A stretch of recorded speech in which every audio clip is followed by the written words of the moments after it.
Tonight, a dead man opens his eyes.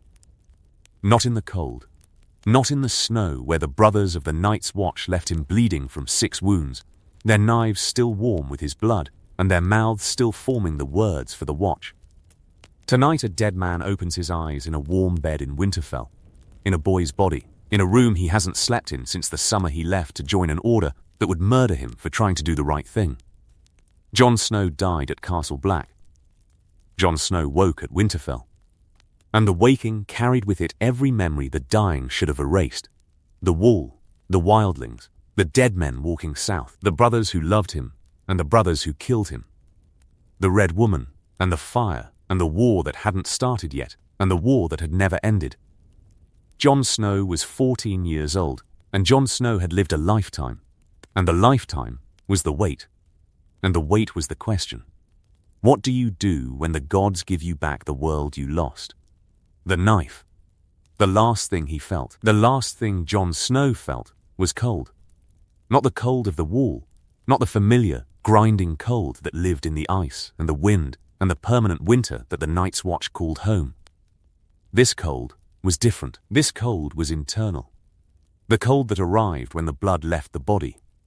The cold that started in the belly where the first knife had entered, and that spread outward through the limbs and the chest and the fingers that were trying to find the wound, and that were finding instead the other wounds, the second knife and the third and the fourth. For the watch. Bowen Marsh said it.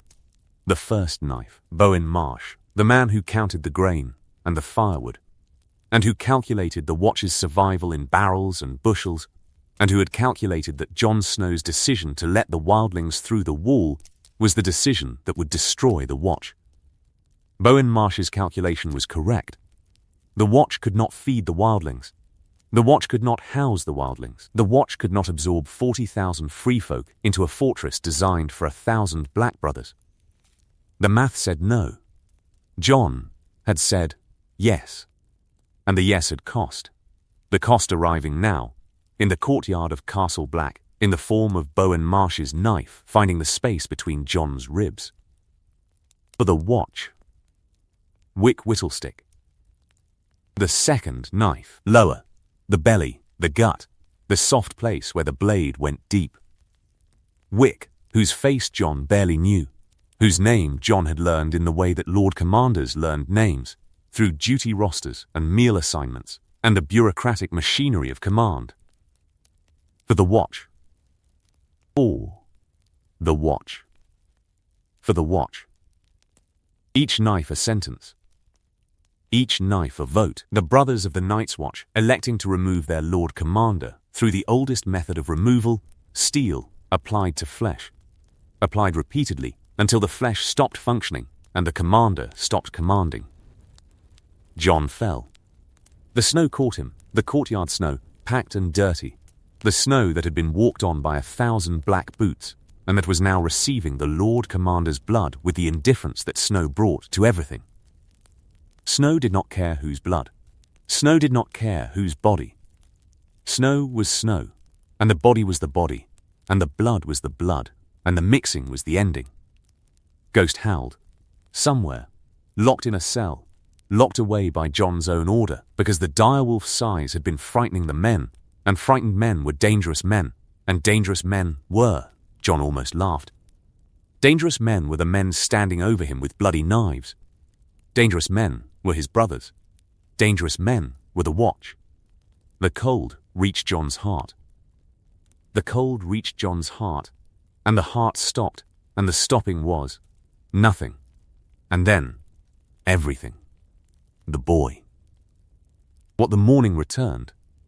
Jon Snow opened his eyes, and the ceiling was wrong.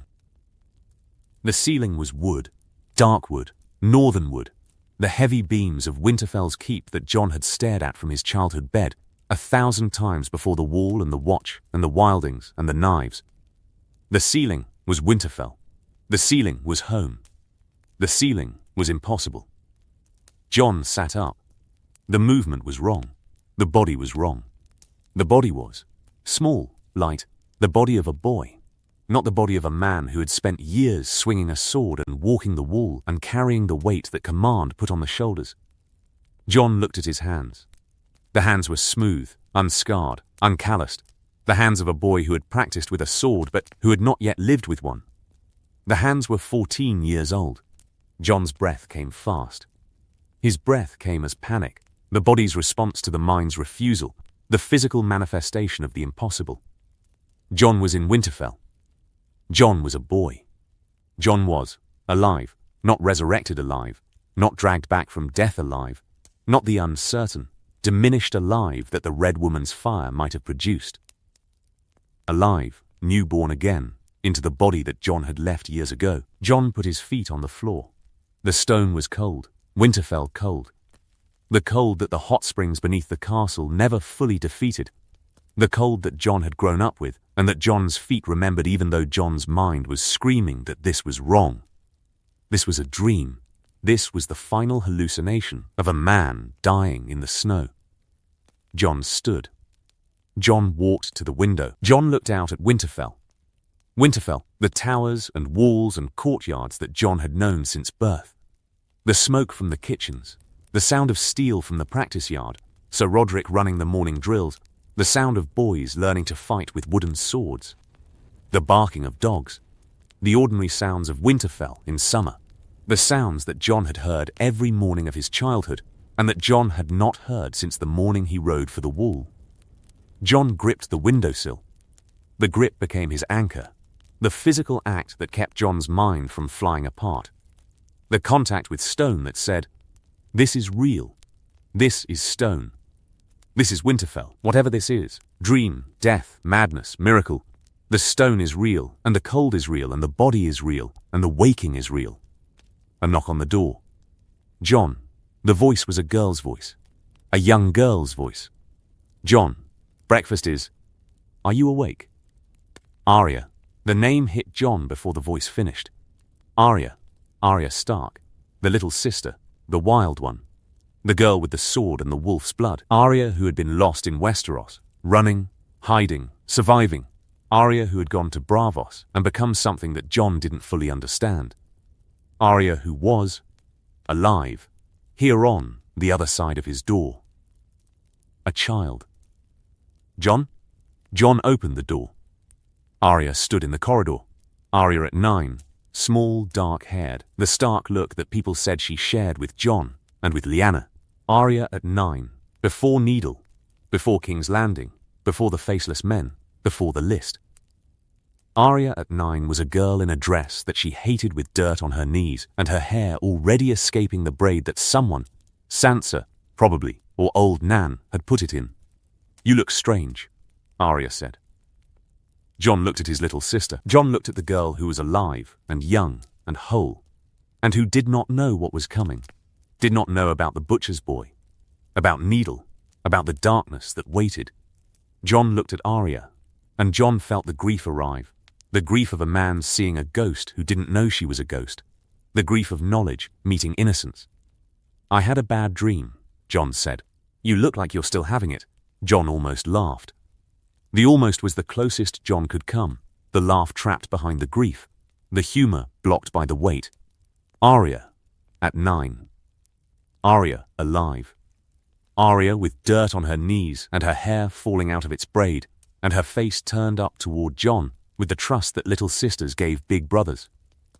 "Come on," Jon said. "Breakfast." They walked to the great hall. They walked through the corridors of Winterfell, the corridors that Jon knew, that Jon's body remembered, that Jon's feet navigated without thought, because the feet had been walking these corridors for 14 years, and the walking was the muscle memory, and the muscle memory was the truth that the mind could not override. Jon walked and Arya walked beside him, and the walking was the first test, the first performance of a lifetime of performances that Jon would need to give if he was going to survive this second chance without going mad. The great hall was full of Starks. Jon stopped in the doorway. The stopping was involuntary, the body's response to the mind's breaking. The physical halt that the sight produced. Because the sight was everyone. Everyone was here. Everyone was alive. Robb sat at the table. Robb, the young wolf, the king in the north. The brother who had called the banners and won every battle and lost the war at a wedding where the music stopped and the knives came out. Robb sat at the table eating bread and laughing at something Theon had said. And Robb was 15, and Robb was alive, and Robb did not have the crown on his head yet because the crown was years away, and the crown would kill him. Sansa sat beside Robb. Sansa at 11, still the southern girl. Still the girl who dreamed of knights and princes and the fairy tales that King's Landing would murder. Sansa with her perfect posture and her perfect hair and her perfect manners that would be the armor and the weapon and the survival tool that nobody expected from the pretty girl. Bran sat across from Sansa. Bran at 7, climbing mad, fearless Bran, who could scale any wall in Winterfell, and who would, in a matter of weeks, climb the wrong tower and fall from it, and the falling would break his legs and his childhood and his future.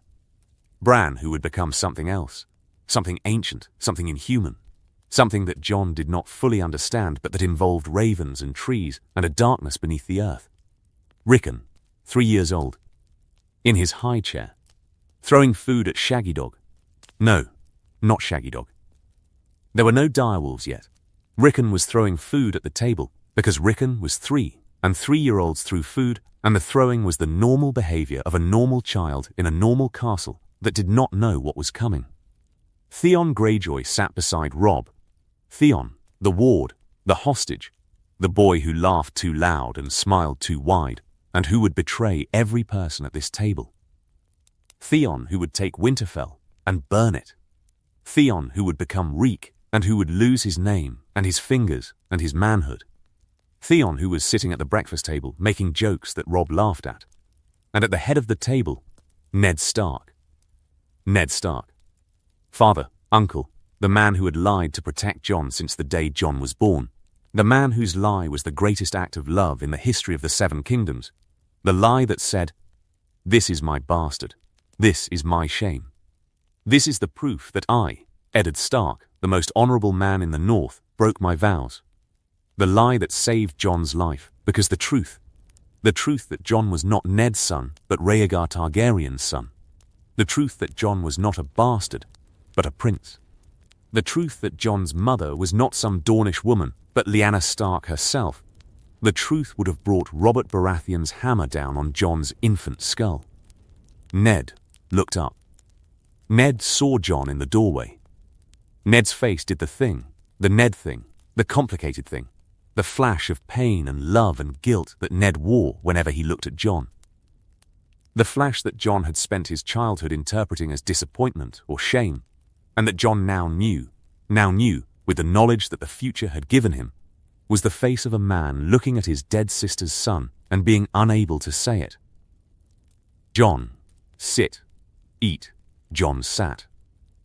Jon sat at the table with his family, the dead family, the alive family, the family that the future had taken and that the past had returned. Jon sat and Jon picked up bread, and Jon bit into the bread, and the bread tasted like Winterfell, and the taste was the breaking. Jon cried. Not the big crying, not the heaving, sobbing, dramatic crying that would have drawn every eye and every question. The small crying, the quiet leaking of tears from the corners of his eyes that Jon could disguise as a yawn, or as the morning cold, or as nothing if nobody looked too close. The tears that came because the bread tasted like home, and home was the place where everyone he loved was alive, and the alive was the miracle, and the miracle was breaking him. Arya looked at him. Arya's face was the face of a 9-year-old assessing her brother's strange behavior. The assessment that said, something is wrong with Jon. Something is different about Jon. Jon had a bad dream, and Jon is still having it. Are you crying? Arya whispered. No, you are. You're crying over bread. I'm not crying. The bread is hot. The bread is cold. Then I'm cold. Arya looked at Jon with the skepticism that Arya brought to everything, the skepticism that was the Arya trait, the refusal to accept explanations that didn't make sense. But Arya was 9. And 9-year-olds, even skeptical 9-year-olds, eventually moved on to other things. Arya moved on to arguing with Sansa about needlework. Jon ate. Jon ate, and Jon watched his family, and Jon's mind, the adult mind, the Lord Commander's mind, the mind that had led armies and negotiated with kings and died for the crime of doing the right thing. Jon's mind calculated. What did Jon know? Everything. Jon knew everything that would happen. Jon knew the king was coming. Jon knew Robert would ask Ned to be hand. Jon knew Ned would go south, and Ned would die, would have died, had died, in the future that Jon had lived. Jon knew Cersei's children were Yaimes. Jon knew Littlefinger's manipulations. Jon knew the Red Wedding. Jon knew the White Walkers. Jon knew that Bran would climb the broken tower and see Jaime and Cersei together, and Jaime would push Bran from the window. That was first. That was the most immediate. The king was coming. How soon? Jon searched his memory. Days. The king was days away. And when the king arrived, and the feast happened, and the castle filled with Lannisters and Baratheons, and the court that Robert dragged across the continent, Bran would climb. Bran would see. Bran would fall. Unless Jon stopped it. Jon looked at Bran. Bran at 7, the boy who climbed everything. The boy whose climbing was joy and identity. The force that made Bran Bran. The boy who would lose his legs and gain something else. Something cold and vast and inhuman. The boy who would become the three-eyed raven. Jon could stop it. Jon could prevent the fall. Jon could save Bran's legs and Bran's childhood and the chain of events that the fall would start. The Catspaw assassin. Catelyn's journey to King's Landing. The arrest of Tyrion. The war. But stopping the fall meant stopping everything. Every event that followed the fall was connected. Connected to the fall. Connected to each other. Connected in a chain that Jon could see stretching from Winterfell to King's Landing, to the Riverlands, to the Wall, to the end of everything. Pull one link, and the chain broke. But the chain breaking might not save anyone. The chain breaking might just create a different chain with different links and different deaths. Jon ate his bread. Jon watched his family.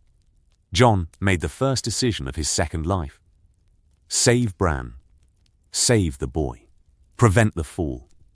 Whatever the consequences, whatever new chain formed from the broken link, save the boy first. Figure out the rest after. The bread was cold. Arya was right. The bread was cold, and Jon was crying, and the crying marked the beginning. The wolves. What the snow gave back. 3 days after Jon woke, they found the direwolves. Jon had been waiting. Jon had been waiting because Jon knew with the certainty of a man who had lived this day before, that the direwolf mother would be found on the road south of Winterfell, dead, killed by a stag's antler lodged in her throat. The symbolism was the foreshadowing, the wolf and the stag, Stark and Baratheon, death intertwined. Jon had lived the symbolism. Jon knew what the antler meant. The hunting party rode out. Ned led. Ned always led, because leading was the Lord's duty, and the Lord's duty was the Lord's identity, and Ned Stark's identity was duty. Robb rode beside Ned. Jon rode behind, the bastard's position. The position that Jon had occupied his entire childhood, and that Jon occupied now with the patience of a man who understood positioning in ways that a boy should not. Theon was there. Theon making jokes. Theon performing. The Theon performance. The loud, confident, aggressively charming performance of a hostage who needed everyone to forget that he was a hostage. Jon watched Theon, and Jon felt the anger arrive. The anger of a man watching the boy who would betray his family and burn his home. The anger was hot. The anger was immediate. The anger was the first test of the second life. The test that asked, can you look at someone you hate and treat them normally because the hatred is for things they haven't done yet? Jon treated Theon normally. Jon laughed at Theon's joke. The laugh tasted like iron. They found the wolf. The direwolf mother lay in the snow beside the road, enormous, the size of a horse, dead. The stag's antler was in her throat. The stag was dead beside her, gored, gutted, the mutual killing that had produced 5 orphaned pups, and the death of 2 animals, and the symbolism that nobody but Jon could read. Gods. Ned said, looking at the wolf. A direwolf. South of the wall. There are no direwolves south of the wall, Theon said. The reflexive denial. The denial of a man from the Iron Islands who did not believe in northern legends, because believing in northern legends required respecting the north, and the north was the place that held Theon prisoner. There's one now, Jon said. The pups were in the snow beside the mother. 5 pups, squirming, mewling, alive.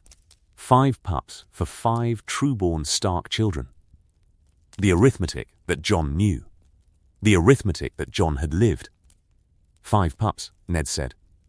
Counting, Ned counted because Ned saw the symmetry. 5 pups, 5 children. The symmetry was the sign, and the sign was the message, and the message was the old gods sending a gift to the house that worshipped them. 5 pups for 5 children, Jon said. And then, the line that Jon had said before, in the first life, in the life that ended with knives, Lord Stark, you have 5 true-born children. The direwolf is the sigil of your house. They were meant for your children. Ned looked at Jon. Ned gave him that look, the assessment, the weighing, the honourable man measuring the boy's words against the standard of rightness. Jon's words were right. Jon's words were the argument that saved the pups in the first life and that would save them again. All right, Ned said. 1 for each. Robb took the first pup, the grey pup, the pup that would become Greywind, the wolf that would fight beside Robb in every battle, and that would die beside Robb at the Twins when the music stopped and the Freys drew their swords. Jon watched Robb cradle the pup, and Jon felt the grief arrive, fresh, sharp, the grief of watching a boy hold the companion that would share his death. Sansa took Lady, the gentle pup, the pup that matched Sansa's temperament. Lady, who would die on the King's Road, executed on Cersei's order, because Cersei demanded a wolf's blood for Joffrey's wounded pride, and Sansa's wolf paid the price.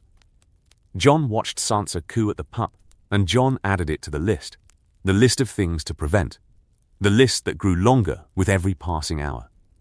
Arya took Nymeria. Bran took Summer. Rickon was not present. Rickon was too young for the ride, but a pup was set aside for him. Shaggy Dog, 5 pups for 5 Starks. And, wait, Jon said, walking into the snow, walking away from the group, toward the tree line, toward the drift where, yes, there, the white pup, smaller than the others, separated from the litter, white fur, red eyes, the runt. Ghost, Jon knelt in the snow, and Jon picked up the white direwolf pup, and the pup did not make a sound, because Ghost never made a sound. Ghost was silent. Ghost was the quiet wolf. Ghost was Jon's in the first life, and Jon's in this life, and the belonging was the one constant across both lives. Jon held Ghost against his chest, and Ghost's heartbeat was fast, the heartbeat of a pup, of a small animal, of a creature that did not know yet what it would become. Jon held Ghost, and Jon felt the first moment of peace since waking. The first moment where the second life felt like a gift instead of a punishment. The runt of the litter, Theon said.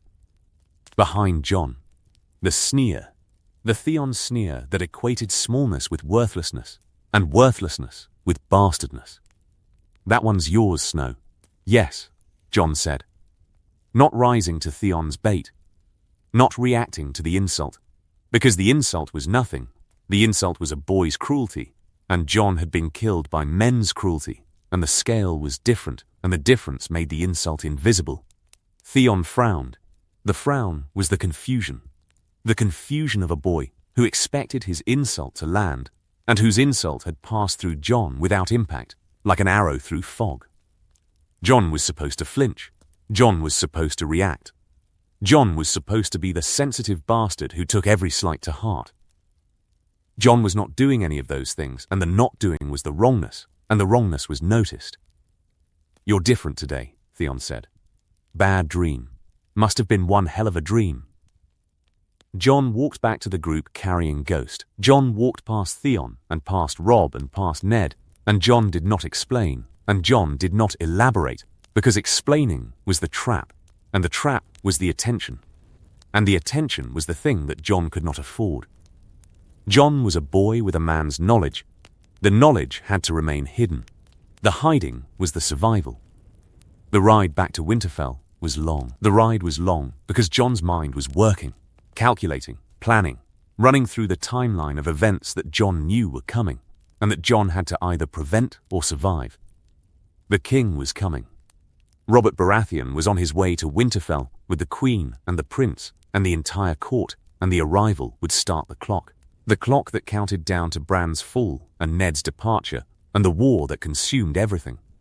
Jon had days, maybe a week to prepare, a week to plan, a week in which a 14-year-old bastard with a direwolf pup and the memories of a dead man would try to change the future. The future was enormous. The future was the White Walkers marching south, and the kingdom tearing itself apart, and the dead rising, and the living dying, and the wall falling. The future was everything, every death, every betrayal, every war, every loss. And Jon was one boy. One boy who had already died trying to do the right thing. One boy who was going to try again. Ghost squirmed against Jon's chest. Ghost's red eyes looked up at Jon. The red eyes held recognition, the animal recognition that said, "I know you. I belong to you. I have always belonged to you. Across lives, across deaths, across the impossible distance between the future and the past." Jon held Ghost tighter. "I know," Jon said, to the wolf, not to anyone else. "I know, the tower." What Jon prevented.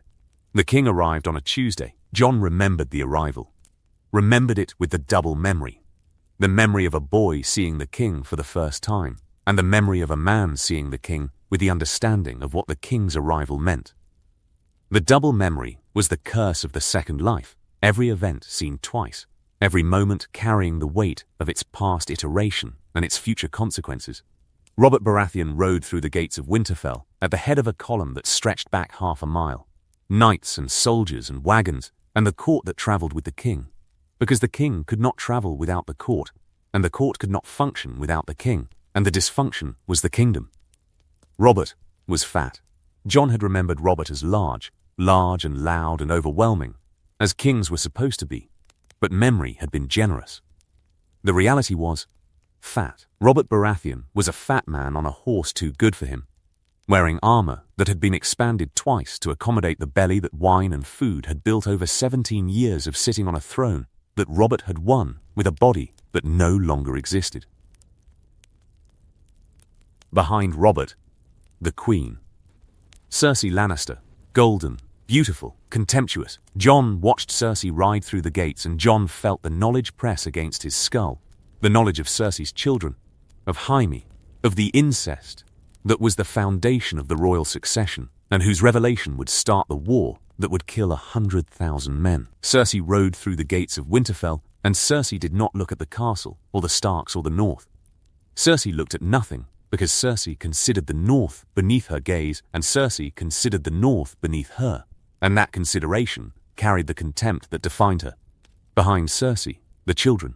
Joffrey, golden-haired, smirking. The boy who would be king, and whose kingship would be the cruelty, and the madness, and the chaos. Joffrey at 13. Joffrey before the crown. Joffrey before Sansa's beating, and Ned's execution, and the wedding where the poison found him. Jon watched Joffrey ride past, and Jon felt nothing. Not hatred, not anger, nothing. Because Joffrey was a monster, but Joffrey was a child, and the child had not yet committed the crimes that the man would commit, and Jon's hatred for unborn crimes was the burden that the second life imposed. Myrcella, Tommen, innocent, golden-haired and innocent, and doomed by their mother's choices and their grandfather's wars and the succession crisis that their existence represented. Jon watched the younger children, and Jon felt the pity that the knowledge produced. And Jaime Lannister. The Kingslayer rode through the gates in his white cloak, golden and beautiful and arrogant, and carrying the secret that would destroy everything. Jaime Lannister, who had killed a king to save a city and who had never been thanked for it. Jaime Lannister, who fucked his sister and fathered her children, and who would, within days, push a 7-year-old boy from a tower window to protect the secret. Jon watched Jaime ride through the gates, and Jon's hand closed into a fist. Not yet, not now.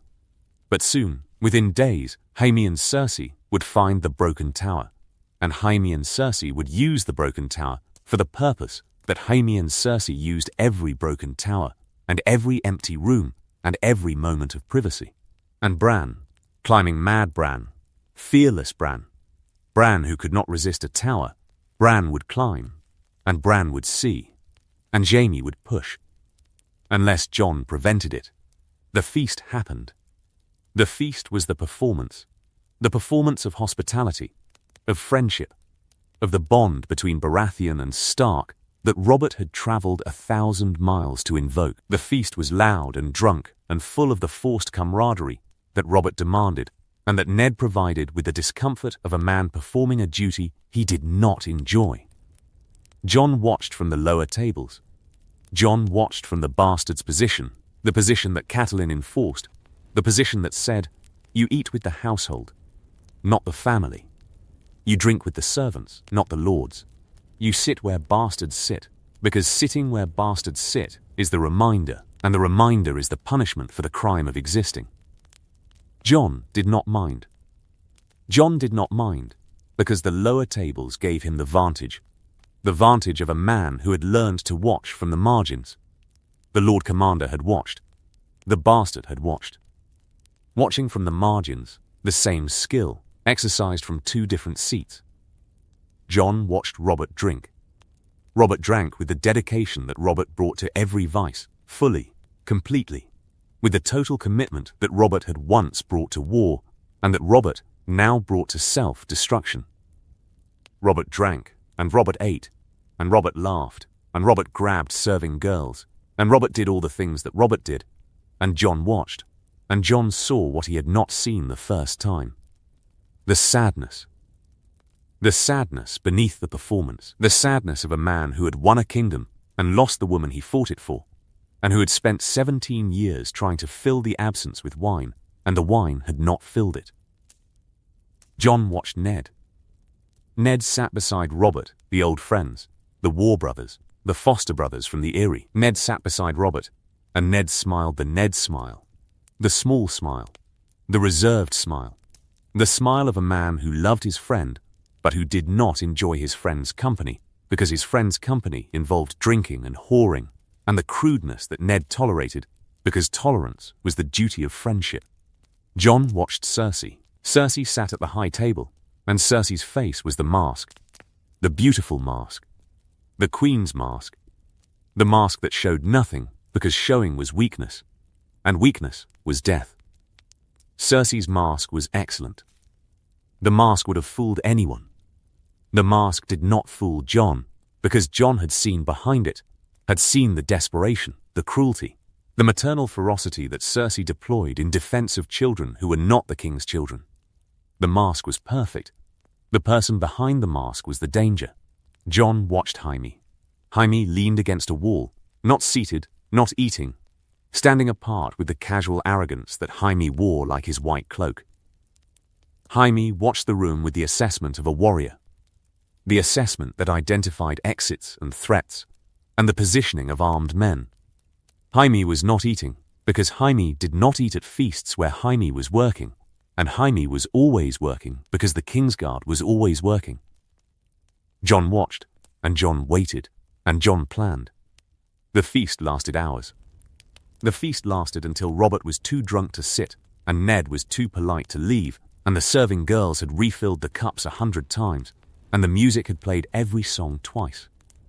The feast lasted, and Jon waited, and patience became his weapon, held steady across the hours. The feast ended. The castle slept. Jon did not sleep. Jon sat in his room with Ghost on his lap, and Jon waited for the morning, because the morning was the day after the feast, and the day after the feast was the first day of the king's visit, and the first day of the king's visit was the day when Bran would climb. Not today. Not the first day. Jon searched his memory. When had Bran fallen? Not the first day. The second? The third? Jon could not remember exactly. The memory was there, but the memory was imprecise. the imprecision of a man who had lived years since the event and whose years had compressed the timeline. Jon did not know exactly when Bran would climb. Jon knew only that Bran would climb during the king's visit, and that the climbing would happen when Jaime and Cersei found a private place, and that the private place would be the broken tower. Jon needed to watch Bran. Jon needed to watch Bran every hour of every day until the king left Winterfell. If Jon was with Bran, if Jon was physically present when Bran climbed, then Bran would not climb. Because Bran would not climb if someone was watching. Bran climbed alone. Bran always climbed alone, because climbing was Bran's private joy, and privacy was its requirement, and the privacy was the window that Jaime would push him through. Jon watched the door. Jon waited for morning. Ghost slept on Jon's lap. The morning came. Jon found Bran at breakfast. Bran. Jon, what are you doing today? Climbing. The word hit Jon with the force of a fist. Climbing. Of course climbing. Bran at 7 did nothing but climb. Climbed the walls, climbed the towers, climbed everything that had a surface and a height. Climbing was Bran. Bran was climbing. The equation was the identity. I'll come with you, Jon said. Bran frowned. The frown was the confusion of a boy whose brother had never once asked to join the climbing. Jon did not climb. Jon trained with swords. Jon was the bastard in the practice yard, not the bastard on the rooftops. You don't climb. I want to learn. You're too big. You're Jon. You don't climb. I want to watch you climb. I want to see how you do it. Bran's frown became the suspicion. 7-year-old suspicion. Less sophisticated than adult suspicion, but equally persistent. Mother sent you. Mother didn't send me. Mother always sends someone to watch me climb, because Mother thinks I'll fall. I never fall. You never fall. I never fall. I'm a good climber. I'm the best climber in Winterfell. Ask anyone. I know you're a good climber. I just want to. Jon stopped. Jon stopped because the excuse was thin, and the thinness was showing, and Bran's 7-year-old bullshit detection was functioning at capacity. Jon changed approach. Fine. I don't want to watch you climb. I want to climb with you. Really. Really. Show me the broken tower. Bran's face changed. The change was the excitement. The excitement of a boy who had a skill that nobody appreciated, and who was being asked, for the first time, to share the skill with a brother. The excitement replaced the suspicion, and the replacement was the opening, and Jon had found his opening. But the opening had cost him. Because manipulation always costs. The cost of saving Bran by lying to Bran. The cost that the second life imposed on everything Jon did. Let's go, Bran said, grabbing Jon's arm, pulling Jon toward the door with the urgency of a 7-year-old whose enthusiasm did not have an off switch. Jon went. Jon spent the day with Bran. Jon spent the day following Bran across the rooftops of Winterfell, following because Jon could not climb like Bran. Could not move across stone and tile with the spider's grace that Bran had been born with. Jon followed from the ground. Jon watched from below. Jon made himself present, visibly, obviously, undeniably present, in every location that Bran climbed. They passed the broken tower. Jon looked up at it. The broken tower. The abandoned tower. The tower where Jaime and Cersei would meet, and where Bran would see, and where Bran would fall. The tower was quiet. The tower was empty. Today, don't climb that one, Jon said. Why not? It's broken. The stone is rotten. The stone's been rotten for 100 years. It holds fine. Bran, I've climbed it 100 times, Jon. The stone holds. Don't climb it while the king is here. Bran looked at Jon. Bran's face was the face of a boy processing an instruction that did not make sense. Why would the king's presence change the stone? The stone did not care about kings. The stone was stone. Promise me, Jon said. And the words hit Jon even as Jon said them. Hit him with the echo and the weight and the history. Promise me. Lyanna's words. Ned's words, Robert's words in the script Jon had lived and died in. Promise me, the words that bound, and the words that broke, and the words that Jon was now using on a 7-year-old boy to keep the boy from a window. Promise you what? Promise me you won't climb the broken tower while the king is here. Climb everything else. Climb every other tower in Winterfell. But not the broken tower, not while the Lannisters are here. Why the Lannisters? Jon could not answer that. Jon could not say. Because Jaime Lannister is going to fuck his sister in that tower, and if you see it he'll push you out a window, and the pushing will break your spine, and take your legs, and start a war. Jon could not say any of that, because saying was the madness, and the madness was the trap, and the trap was the thing that Jon had to avoid. Just promise me, Jon said. Bran looked at Jon. Bran looked at Jon with the assessment of a 7-year-old. The assessment that measured trust against logic, and that found the measurement confusing. Because Jon's request made no logical sense, but Jon's face made emotional sense. Jon's face said, "This matters." Jon's face said, "Please." "Fine," Bran said. "I promise." "But you're being strange." "I know. Arya said you've been strange all week." "Arya's right." "Are you sick?" "I had a bad dream." "That's what you told Arya." "Bad dreams don't last a week." "This one does." Bran looked at Jon for another moment. Then Bran shrugged, the 7-year-old shrug, the shrug that said, "Adults are strange, brothers are stranger, and the strangeness is not my problem, because the rooftops are calling." Bran shrugged, and Bran climbed, and Jon watched, and Jon watched, and the watching kept Bran safe. Jon watched Bran for 8 days. 8 days of following, of shadowing, of being present wherever Bran climbed, and being especially present near the broken tower. 8 days of the king's visit. 8 days of Robert's drinking, and Ned's duty, and Cersei's contempt, and Jaime's arrogance, and the court's occupation of Winterfell. On the 6th day, Jon saw Jaime and Cersei walking toward the broken tower. Jon's blood went cold. The cold was the recognition that said, "Now. This is the day. This is the moment.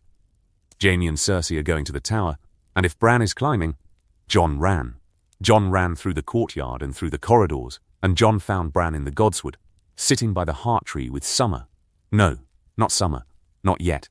There were no names yet. Sitting by the heart tree playing with the direwolf pup. "Bran. Jon? Stay here."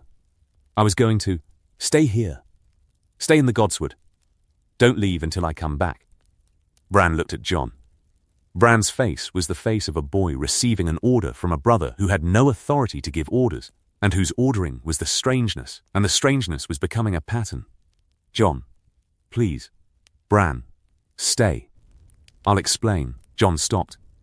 Jon could not explain. Jon would never explain. "Just stay. Please." Jon left. Jon walked to the broken tower. Jon climbed the stairs that Bran would have climbed, the stairs that led to the upper floors, the stairs that Jon's adult mind and boy's body navigated with the heavy breathing of a teenager who did not have the conditioning that the wall had built. Jon climbed to the floor where, voices, through the wall, through the door of the upper chamber. Jon stopped. Jon stood in the stairwell, and Jon listened, and Jon heard Cersei Lannister and Jaime Lannister. And the sounds were the sounds that confirmed the secret, and the secret was the weapon, and the weapon was the truth, and the truth could not be spoken. Not now, not yet, not by a bastard boy who had no evidence and no authority and no explanation for how he knew. Jon stood in the stairwell, and Jon listened, and Jon waited, and Jon did not climb to the window, and Jon did not look, and Jon did not need to look, because Jon already knew. Bran was in the godswood. Bran was safe. The tower was occupied, and the boy was not climbing, and the window that should have become Bran's execution was just a window, just an opening in the stone, just a rectangle of sky, just the absence of wall that meant nothing because nobody was falling through it. Jon descended the stairs. Jon walked back to the godswood. Jon found Bran where he had left Bran, by the heart tree, with the pup, the 7-year-old and the wolf. "Can I go now?" Bran asked. "Yes, you can go. You're very strange, Jon. I know."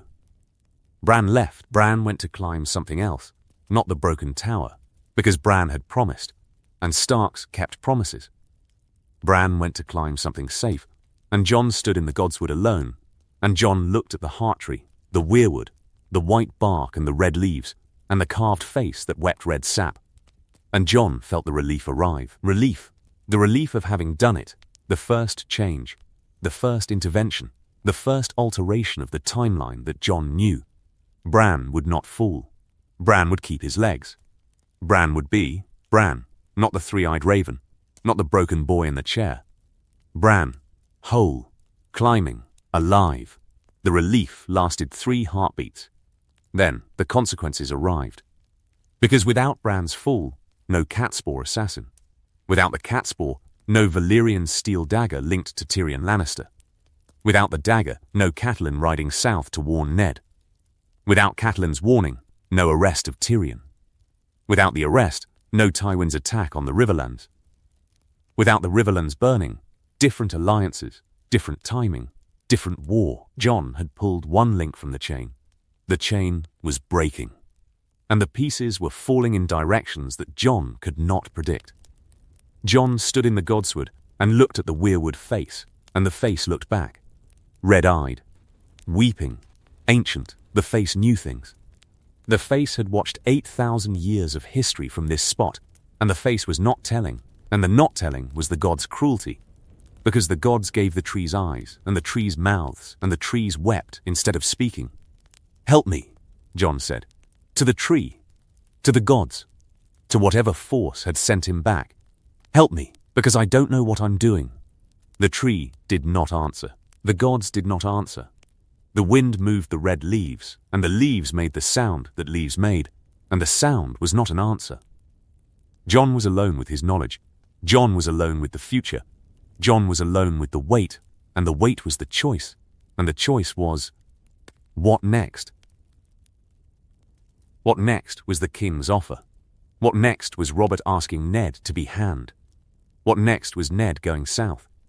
What next was everything. The father. What honor demanded.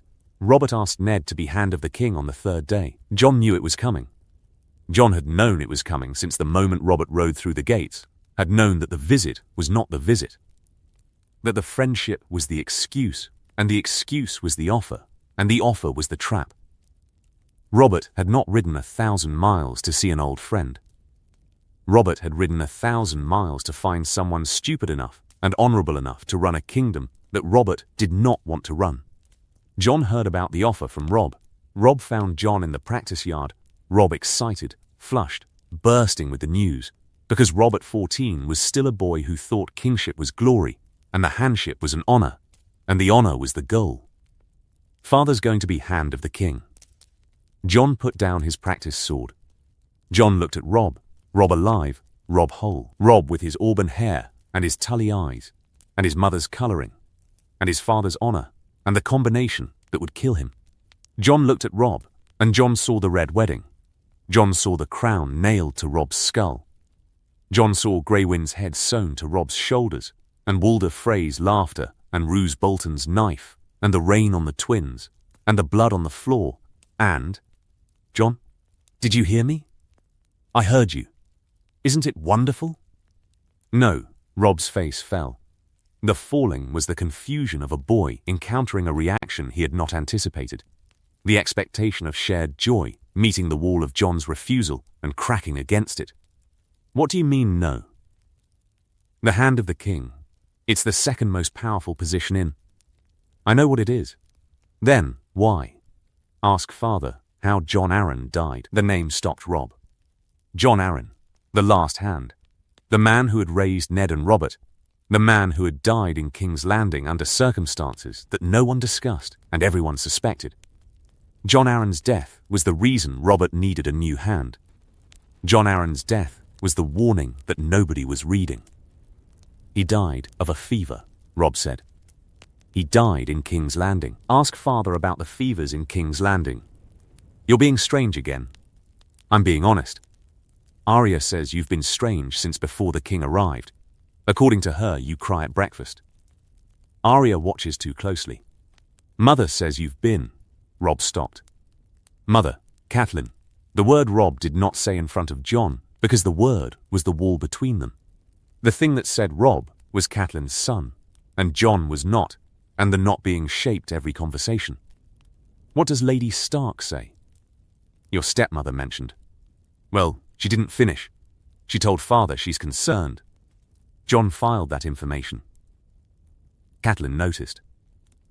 Catelyn, whose hatred for Jon was the constant, and whose observation of Jon was therefore the sharpest observation in Winterfell, sharper than Ned's, sharper than Arya's, because hatred required attention, and attention required watching, and Catelyn watched Jon the way a woman watched a threat. If Catelyn had noticed Jon's strangeness, then Catelyn had told Ned, and Ned would be watching too. Jon needed to talk to Ned. Jon needed to talk to Ned before the decision calcified, before the honor sat like mortar, and the mortar held the trap in place. Jon found Ned in the Godswood. The Godswood was Ned's place.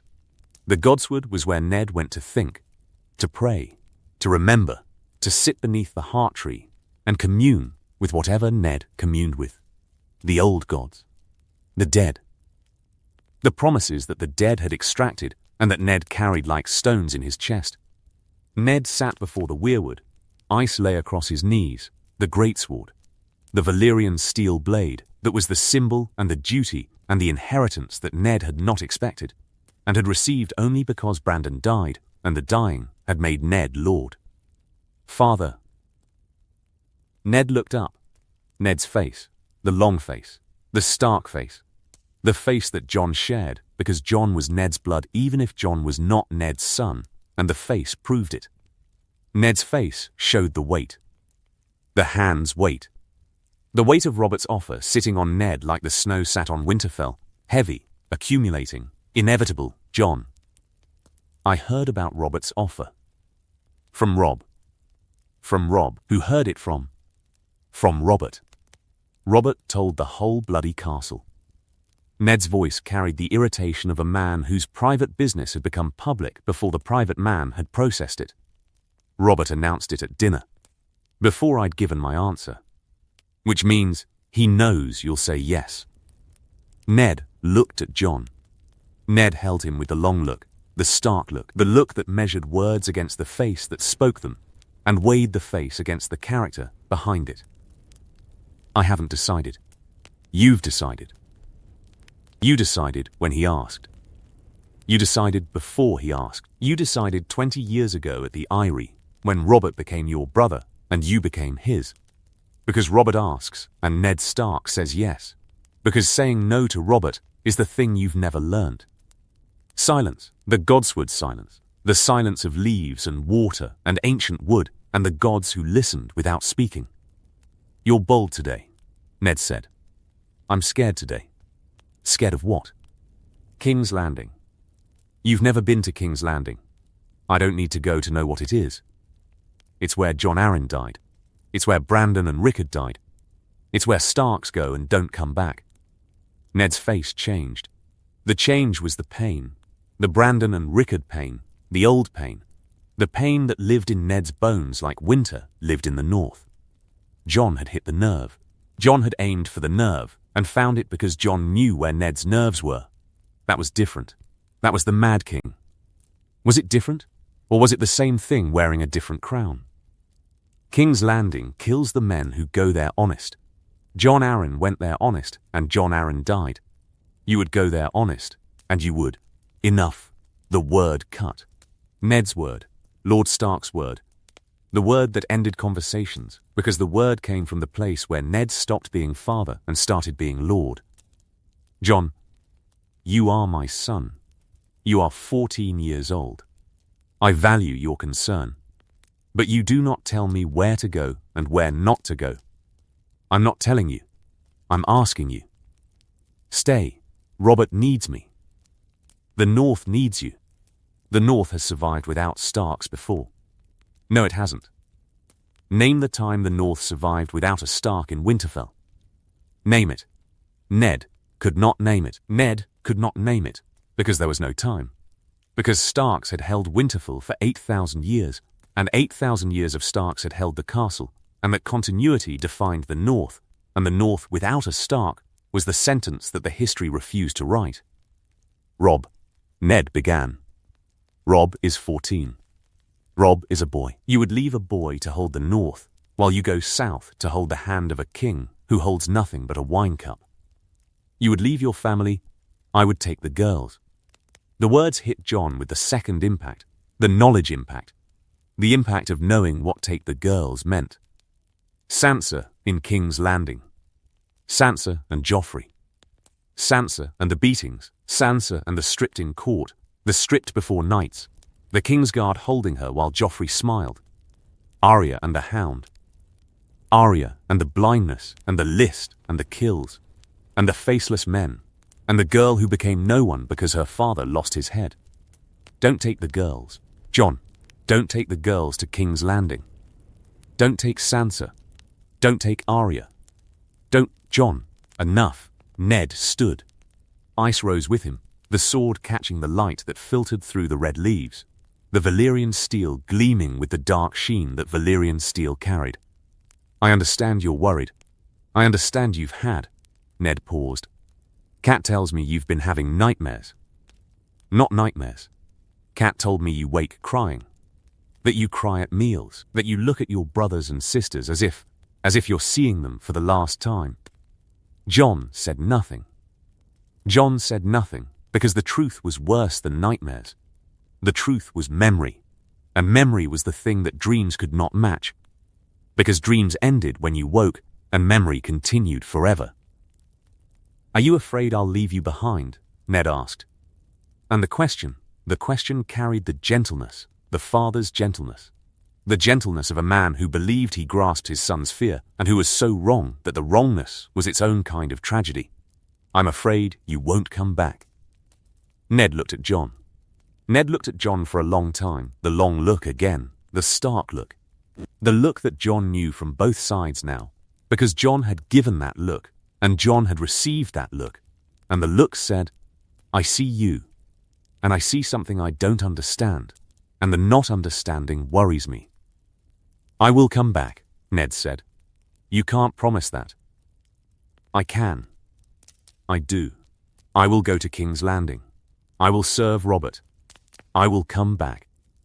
Jon heard the words, and Jon heard the lie, not the deliberate lie, not the knowing lie, but the honest man's lie. The lie of a man who believed what he said, because believing was easier than knowing, and Ned Stark did not know what waited for him. Ned did not know about Cersei's children. Ned did not know about Littlefinger. Ned did not know about the gold cloaks, and the betrayal, and the sword at his throat, and the steps of the Sept of Baelor, where the blade would find his neck. Jon could tell him. Jon could tell Ned everything, could spill the knowledge like blood from a wound, could say Cersei's children are Jaime's children, and Robert is not their father.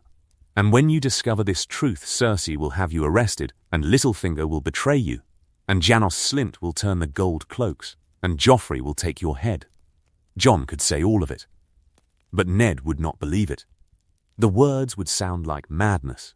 The madness of a 14-year-old bastard boy who claimed to know the Queen's secrets and the capital's politics and the future.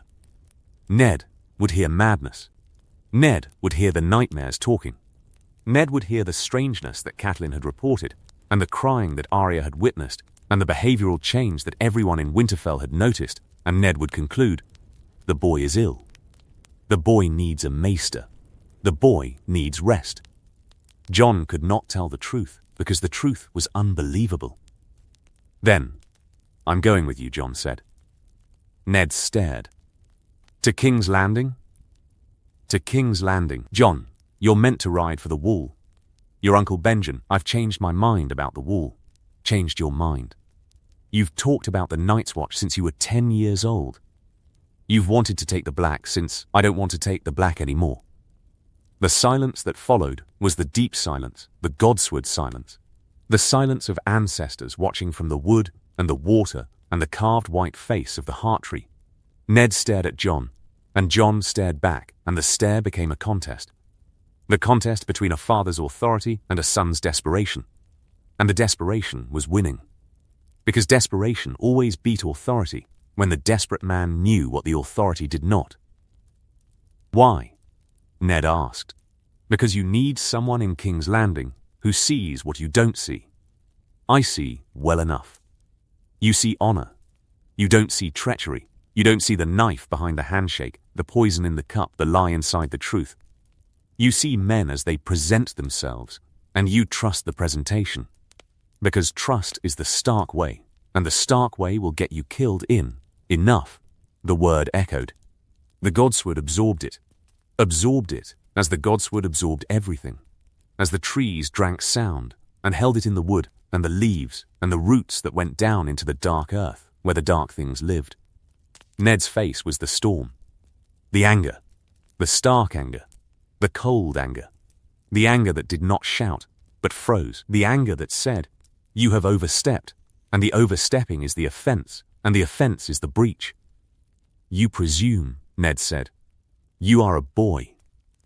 You presume to lecture me on treachery and trust. You presume to tell me what I see and what I don't see. You presume, I presume, because I love you." The words stopped Ned. The words stopped Ned because the words were the truth, and the truth had a weight that Ned recognized, because Ned was a man built of truth, and the recognition was automatic, as a smith recognized iron, as a sailor recognized the sea. Ned recognized truth, because truth was his element, and the element responded to him.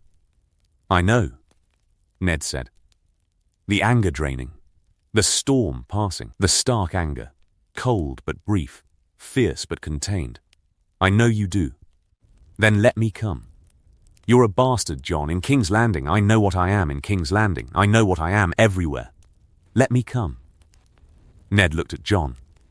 Ned measured Jon, measured the boy against the request, measured the request against the practicality, measured the practicality against the feelings of a man who carried a secret about this boy that the boy did not know he knew. But Jon did know. Jon knew the secret. Jon knew about Lyanna and Rhaegar and the Tower of Joy and the promise. Jon knew that Ned's whole life had been shaped by a sister's dying words and a brother's acceptance, and the lie that followed. The lie that said, "He's mine." The lie that protected Jon from Robert's war against every Targaryen who breathed. The lie that Ned maintained with the rigid discipline of a man who understood that one slip, one moment of truth, one acknowledgement of the real parentage would mean Jon's death. Jon knew all of it. Jon could not say any of it. "I'll think on it," Ned said. "Don't think long. Think before the King's Road." I said, "I'll think on it." Jon left the godsword. Jon left Ned with the heart tree and the silence and the weight. Jon left knowing that the conversation had failed because the truth was the weapon Jon could not use, and without the weapon Jon was unarmed, and the unarmed man lost every fight. Jon walked through Winterfell. Jon walked past the forge where Mikken hammered steel. Jon walked past the practice yard where Robb and Theon were sparring. Theon's form flashy and aggressive, Robb's form solid and measured, the difference between a man who fought to be seen and a man who fought to win. Jon walked past the kitchen where the smell of bread rose like prayer. Jon walked past the tower, the broken tower, the empty tower, the tower that was just a tower now because Jon had removed its significance. Jon walked, and Jon thought, and thought became planning. And planning was the only asset that the second life gave him that was worth having. If Ned went south, when Ned went south, Jon needed to be there. Not at the wall, not taking the black, not saying the words and standing on the ice and waiting for the dead to come. Jon needed to be in King's Landing, because King's Landing was where Ned would die, and the dying needed to be prevented, and the preventing required presence. The wall could wait. The White Walkers could wait. The army of the dead could wait, because the army of the dead was years away, and Ned's death was weeks away, and weeks beat years in the arithmetic of survival. This was the calculation. This was the cost. Save the father. Abandon the wall. Choose the personal over the apocalyptic. Choose the man over the realm. Jon made the calculation. Jon chose the road. What Jon left behind. Ned agreed. Jon did not know exactly why Ned agreed. Whether the Godswood conversation had planted the seed, whether Catelyn's worry about Jon's mental state had convinced Ned that the boy needed watching, whether Ned simply could not bear to leave another person behind. The reason did not matter. The result mattered. The result was Jon would ride south with the Hands party. The announcement produced reactions. The reactions were the weather vane, the indicator that showed which direction each person's wind blew. Catelyn, relief. Relief so visible that Jon felt the shame of understanding it. The relief of a woman whose husband's bastard was leaving Winterfell. The relief that the reminder of Ned's betrayal would be gone. The relief mixed with the guilt of feeling relieved, and the guilt not quite overcoming the relief. Catelyn looked at Jon across the hall when Ned announced the arrangement, and Catelyn's face showed the complexity. The "I'm glad you're leaving, and I'm ashamed of being glad" expression, that was the Catelyn expression. And the expression was as close to honest as Catelyn ever got with Jon. Robb. Confusion. Robb had expected Jon to take the black. Robb had expected the goodbye, the brother goodbye, the "we'll see each other again" goodbye that brothers said when they knew they would not see each other again. Robb had prepared for the wall. Robb had not prepared for King's Landing.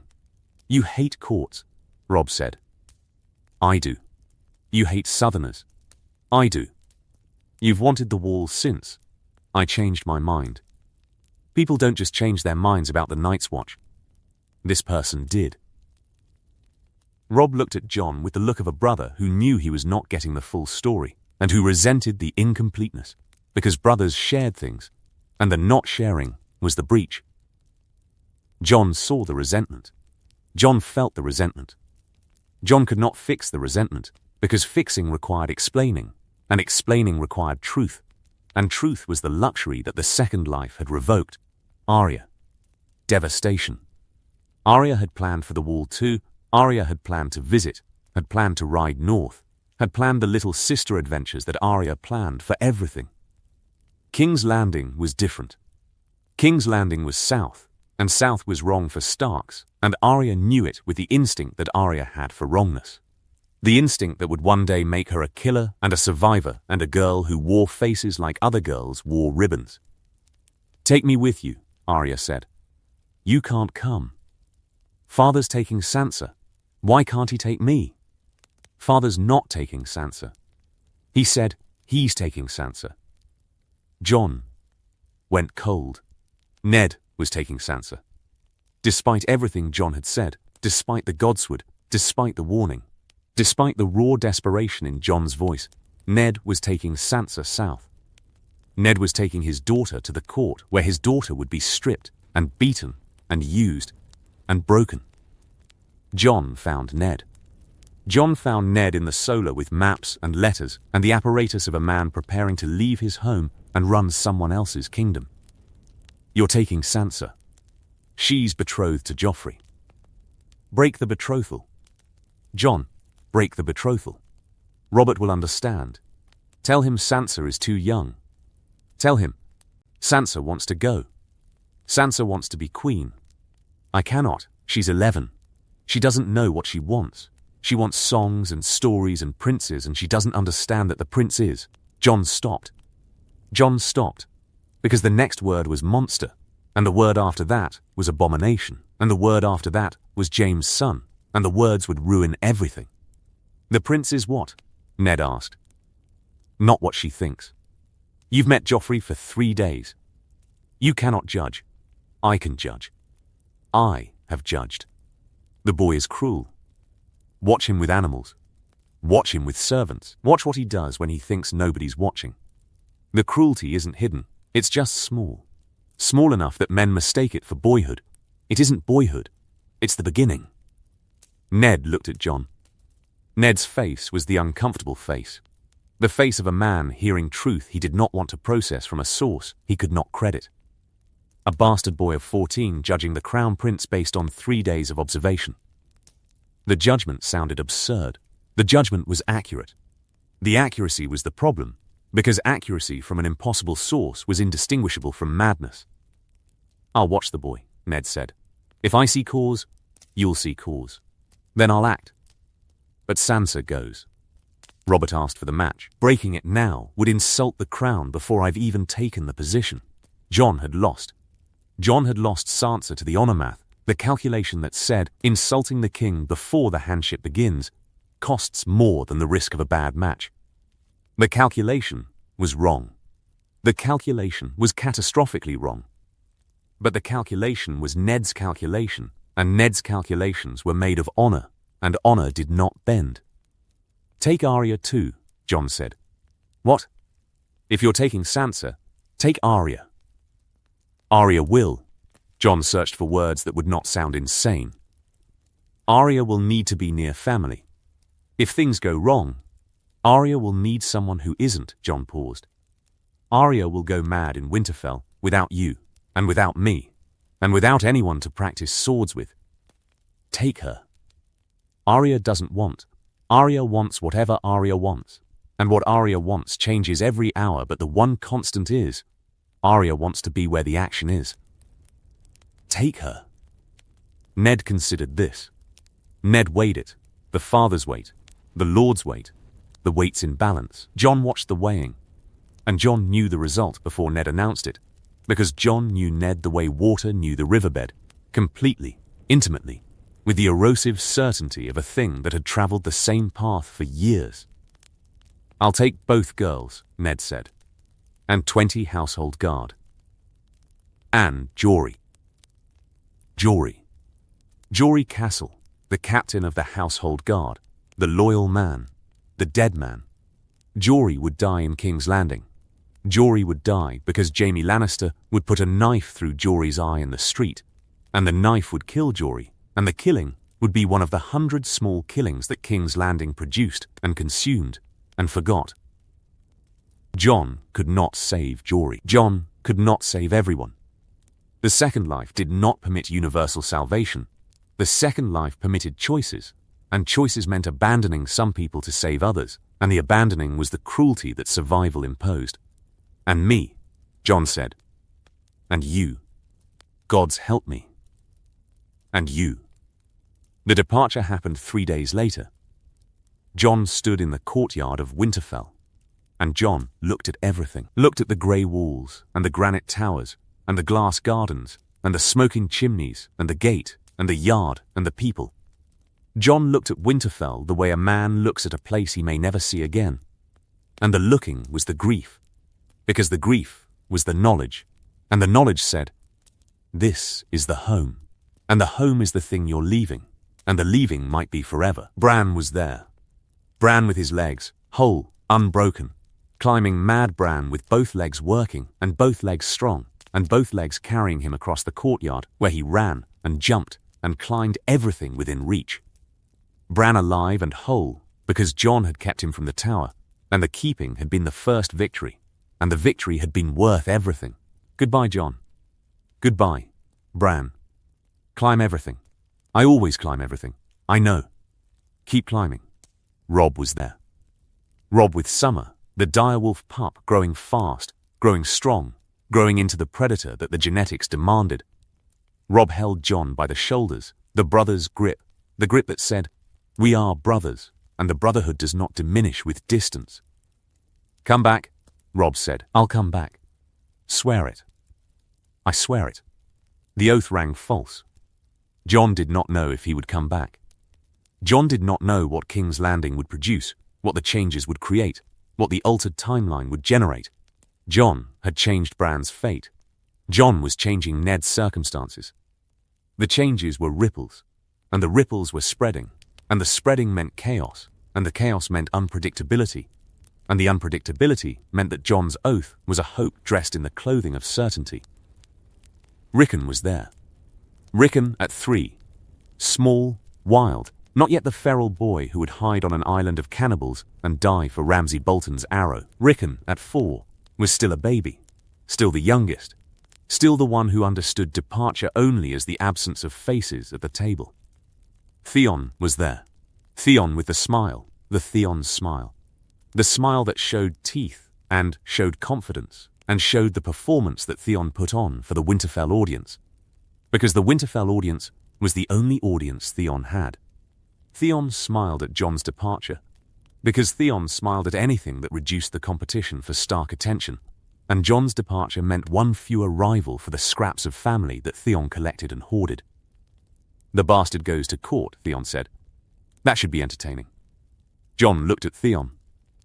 Jon looked at the man who would betray Robb, take Winterfell, kill the miller's boys, and lose everything. Cock and name and pride and sanity. Jon looked at Theon, and Jon felt the pity arrive, the knowledge pity, the pity of a man who knew what was coming for the man in front of him, and who could not prevent it, and who could not warn him, because the warning would not be believed, and the not believing would make things worse. "Goodbye, Theon. Try not to embarrass the family, whatever family you have." Jon turned away. Jon climbed onto his horse, the horse that the stable master had given him, the unremarkable brown horse that matched the unremarkable position of a bastard traveling with the Hand's household. Ghost sat behind Jon's saddle, Ghost small, Ghost white, Ghost silent. The wolf pup rode like a cat, balanced, easy, unconcerned with the motion of the horse beneath him. The column formed. The column was large, the King's party returning to King's Landing, the Hand's party joining for the first time. The combined mass of court and household and soldiers and servants moving south like a river of iron and leather and horse and duty. The column filled the King's Road, and the King's Road bore the weight, because the King's Road had borne the weight of 1,000 columns before, and would bear 1,000 more. Jon rode at the back. Jon rode where bastards rode, behind the knights, behind the lords, behind the ladies, behind everyone who mattered, and in front of the supply wagons, because supply wagons were the only things that mattered less than bastards. Jon rode south. Behind him, Winterfell grew small. Behind him, the north grew cold. Behind him, the wall waited, the wall and the watch, and the army of the dead that the watch guarded against, and that Jon had abandoned to save his father. The wall would hold. The wall would hold because the wall had held for 8,000 years, and the dead were not yet ready, and the readiness was years away. The wall would hold without Jon.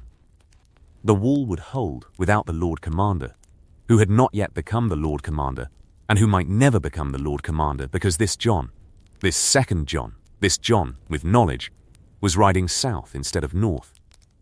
The wall would hold. Jon told himself the wall would hold. Jon told himself this because the alternative was the guilt, and the guilt was the abyss, and the abyss was the thing that the second life dug beneath every decision, the pit that said, "You chose wrong. You chose the man over the realm. You chose love over duty. You chose the personal over the necessary." The wall would hold. Jon told himself this 300 times between Winterfell and the Neck. By the time they reached the Neck, Jon almost believed it. The spider.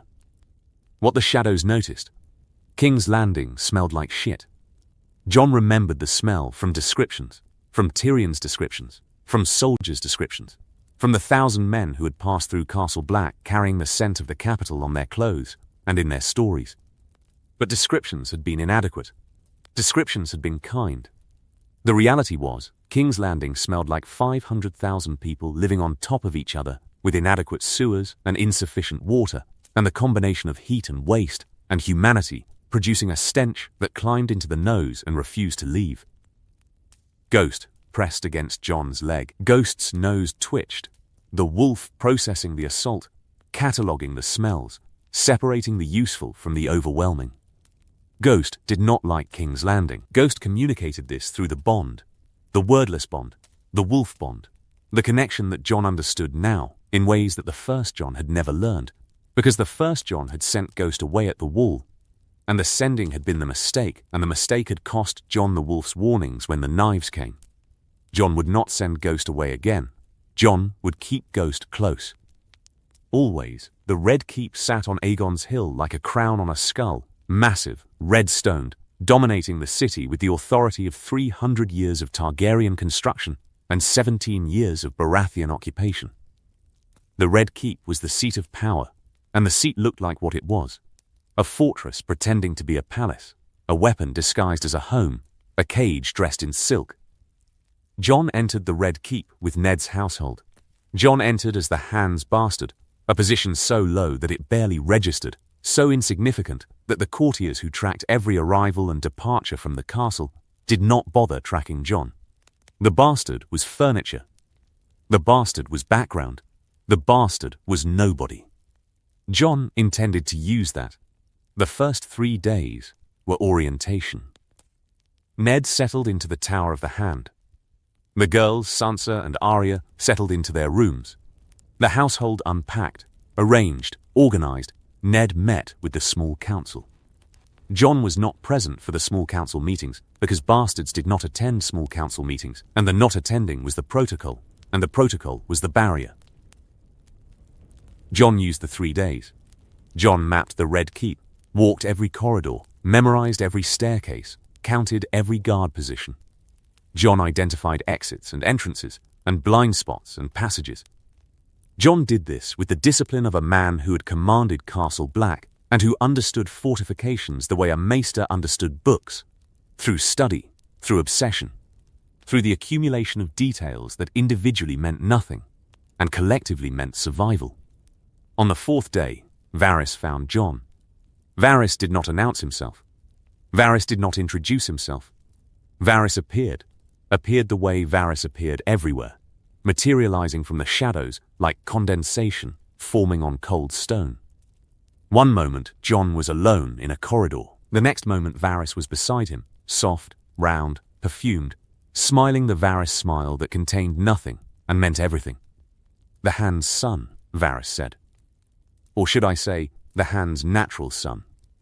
Jon had expected this. Jon had expected Varys because Jon knew what Varys was, the master of whisperers, the eunuch who controlled the network of informants and agents and children and whispers that constituted the most effective intelligence operation in the 7 kingdoms. Varys watched everything. Varys knew everything. Varys knew more than everyone thought Varys knew, which was already more than anyone else. Lord Varys. No lord, dear boy. Just Varys. A humble servant of the realm. The smile, the Varys smile, the smile that presented humility and concealed ruthlessness, and the concealment was the genius, and the genius was the danger. I must confess, I was surprised to see you among your father's party. The reports from my little birds in Winterfell suggested you were bound for the wall. Reports can be wrong. My reports are rarely wrong. Which makes your change of direction interesting.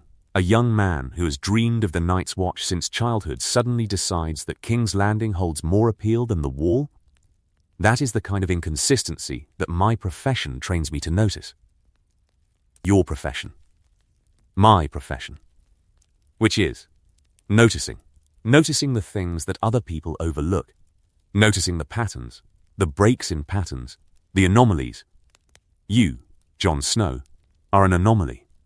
Jon looked at Varys. Jon looked at the spider, the soft, round, dangerous man who had survived the Mad King and Robert's rebellion and 17 years of Baratheon rule, and who would survive whatever came next. Because survival was Varys's talent, the way killing was a soldier's talent. Total, committed, instinctive. Everyone notices things, Jon said. Yes, but most people notice what is in front of them. The obvious, the loud argument, the drawn sword, the woman's tears. I notice what is behind them, the reason for the argument. The hand that draws the sword, the man who caused the tears. The behind is more interesting than the before, and the behind is where the truth lives.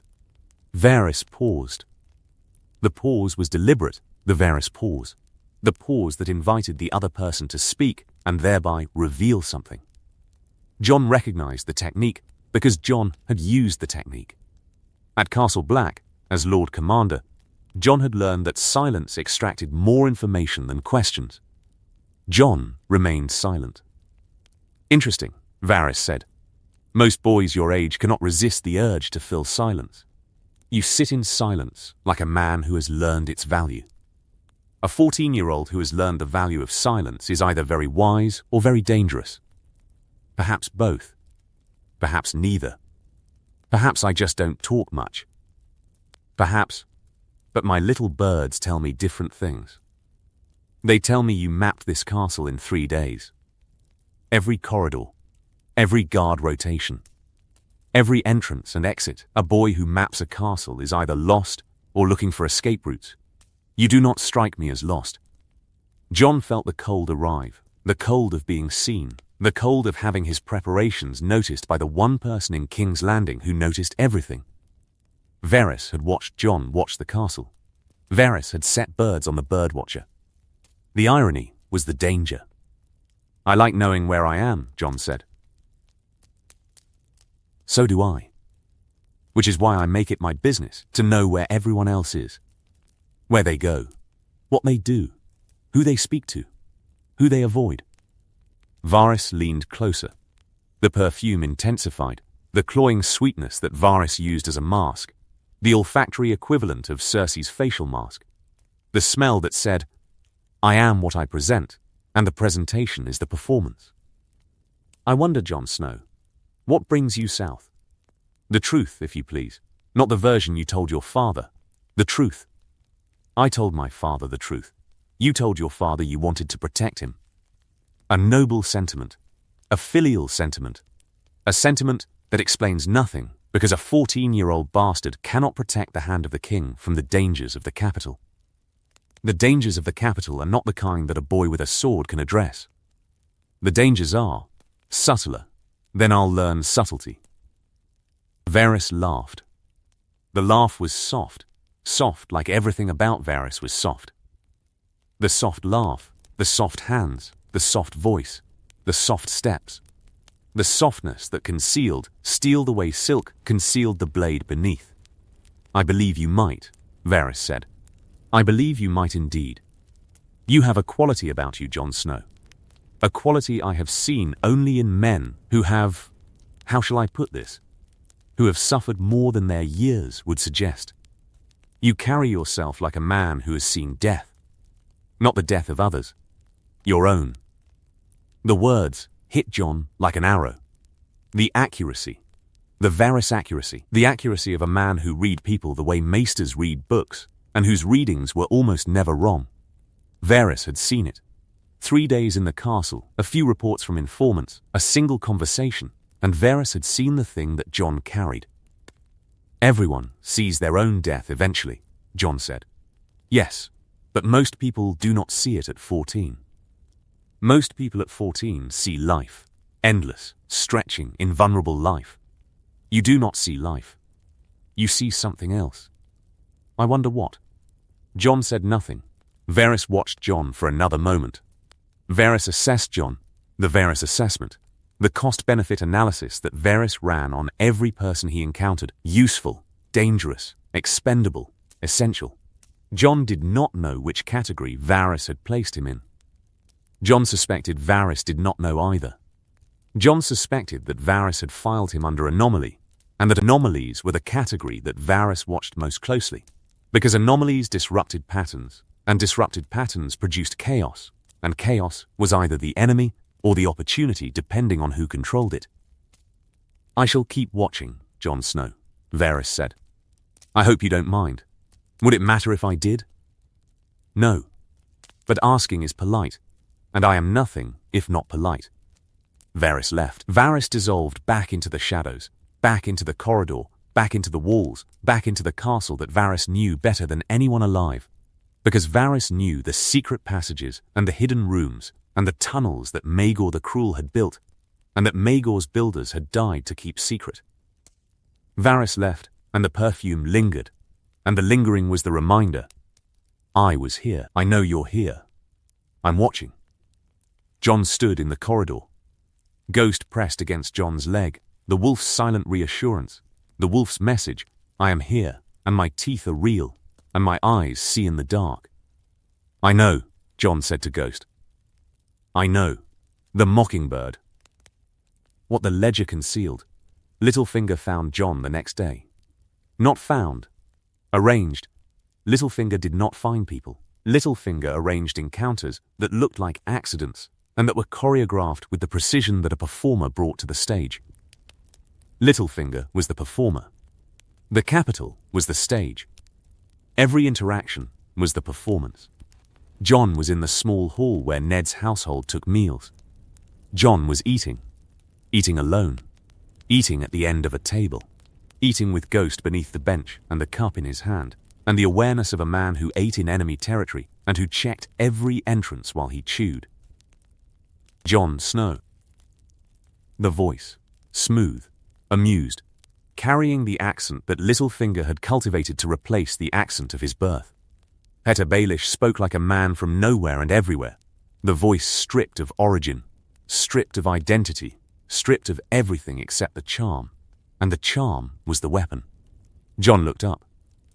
Petyr Baelish stood across the table, dark-haired, sharp-faced, wearing the modest clothing that wealthy men wore when wealthy men wanted to appear unassuming, the mockingbird pin on his chest, the sigil of a house so minor that the sigil was the joke, and the joke was the ambition because the ambition outran the sigil by 1,000 leagues. Lord Baelish. Please, Petyr, your father and I are, well, we're old acquaintances, old enough that his children might call me by my name. You grew up with my father at Reborn. Something shifted in Littlefinger's face. The shift was small, microscopic, the kind of shift that most people missed but that Jon caught because Jon was watching for it. The shift said, you know things. You know where I grew up. You know the connection. You know more than a bastard from the north should know about a minor lord from the Fingers, with your Aunt Lysa actually, and your father's wife. Cat, the name landed with deliberate intimacy. The intimacy of a man using a first name to claim closeness, to assert relationship, to establish himself as inside the circle. I grew up at Riverrun as Lord Tully's ward. Your father and I sparred. You fought a duel for my aunt. You almost died. The shift again, bigger this time.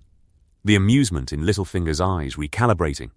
The calculation behind the charm recalculating. The equations adjusting. A bastard boy from Winterfell should not know about a duel fought at Riverrun before the bastard was born. The knowledge was wrong. The knowledge was out of place. The knowledge was the anomaly, the same anomaly that Varys had noticed, appearing again in a different context. You're well informed for a boy from the provinces. I listen. People tell stories. My father's household talks. Old Nan tells everything. Old Nan. Littlefinger smiled. The smile accepted the explanation. The smile did not believe the explanation. The smile said, I'll accept your cover story because pressing would reveal my interest, and revealing interest is a cost I don't want to pay yet. Old Nan is a treasure. Every castle should have one. Littlefinger sat down. The sitting was uninvited. The presumption of a man who believed he was welcome everywhere, because everywhere was his domain, and his domain was information, and information required proximity, and proximity required sitting down at tables where you were not invited. I was fond of your mother, Littlefinger said. My father's wife. Your father's wife. Cat, yes, I was fond of Cat. I still am. Fondness doesn't end because geography changes. Jon watched Littlefinger speak about Catelyn, and Jon heard the love, the twisted love, the obsessive love, the love that had metastasized from boyhood crush into adult fixation into the kind of pathological attachment that murdered husbands and destroyed kingdoms. Littlefinger loved Catelyn Stark. Littlefinger loved Catelyn Stark the way fire loved wood, consumptively, destructively, with the totality that converted the beloved into fuel. Tell your father, Littlefinger said, that he has a friend in King's Landing. Tell him that if he needs advice, financial advice, political advice, any advice at all, he should come to me. The master of coin knows where the money flows, and in this city, the money flows everywhere. I'll tell him. Good, Littlefinger stood. Littlefinger stood to leave, the performer leaving the stage, the mockingbird flying to the next perch. And Jon, a word of advice from an old friend of your family. What advice? Trust no one in this city. Not even me, especially not me. The smile, the Littlefinger smile. The smile that told the truth as a strategy because telling the truth about being untrustworthy was the most effective disguise of all. The truth that said, I'm lying. The lie that said, but this part is true. The recursion that trapped every person who tried to pass it. Thank you for the warning, Jon said. You're welcome. I wonder though, you don't look surprised. Most boys would look surprised to be told not to trust a friend of their father. I'm not most boys. No, Littlefinger said. The assessment, the Littlefinger assessment, sharper than Varys's, colder than Varys's, more transactional. Varys assessed for the realm. Littlefinger assessed for Littlefinger. No, you're not. Littlefinger left. The mockingbird departed. Jon sat at the table. Ghost emerged from beneath the bench, emerged, and placed his head on Jon's knee, and the weight of the wolf's head was the comfort, and the comfort was the only comfort Jon had in this city, where everyone watched, and everyone lied, and everyone calculated, and the calculations all led to the same place. Power. The pursuit of power. The wielding of power. The loss of power. The cycle that King's Landing ran on like a wheel, ran on an axle, and the axle was the throne, and the throne was iron, and the iron cut everyone who sat on it. Jon had met the two most dangerous men in King's Landing on consecutive days. Varys and Littlefinger, the spider and the mockingbird, the whisperer and the schemer, the man who served the realm and the man who served himself. Both had noticed Jon. Both had noticed the anomaly, the bastard who knew too much, the boy who carried himself like a veteran, the 14-year-old who mapped castles and sat in silence and did not flinch. Jon was visible. Jon had tried to be invisible, had tried to use the bastard's invisibility as cover, and the invisibility had failed because the people who needed to not notice him were the people whose profession was noticing, and the profession trumped the cover. Jon needed to be more careful. Jon needed to be the bastard. The stupid bastard. The provincial bastard. The bastard who gawked at court and fumbled at politics and presented the image of a northern boy out of his depth in the southern waters. Jon needed to perform incompetence. The performance was the protection. The protection was the mask. Cersei wore the mask. Varys wore the mask.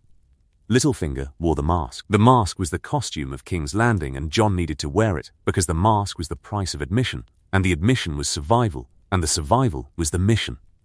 Jon put on the mask. The hand. What Ned refused to see. The small council met every morning.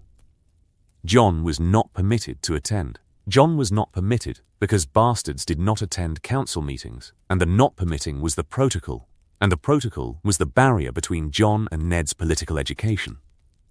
But Jon listened. Jon listened through doors, and through servants, and through the information network that Jon built from the ground up. Not Varys's network, not Littlefinger's network, but Jon's network. Built from the people that the other networks overlooked. The cooks, the grooms, the laundresses. The people who cleaned the chambers and emptied the chamber pots and changed the linens, and who were invisible to lords and spiders alike, because invisibility was the curse of the servant class, and the curse was Jon's asset. Jon learned things. Jon learned that the crown owed the Iron Bank of Bravos 3 million gold dragons. Jon learned that the crown owed Lord Tywin Lannister another 3 million. Jon learned that Robert spent money the way Robert drank wine, recklessly, excessively, with the total disregard of a man who believed that wealth, like valor, was inexhaustible. Jon learned that the master of coin, Littlefinger, had been borrowing and spending and investing, and the investing had produced returns that Littlefinger claimed were remarkable and that Jon knew were fraudulent, because the fraud was the mechanism, and the mechanism was the trap that Littlefinger had laid for whoever came after him. Jon learned that Ned was miserable.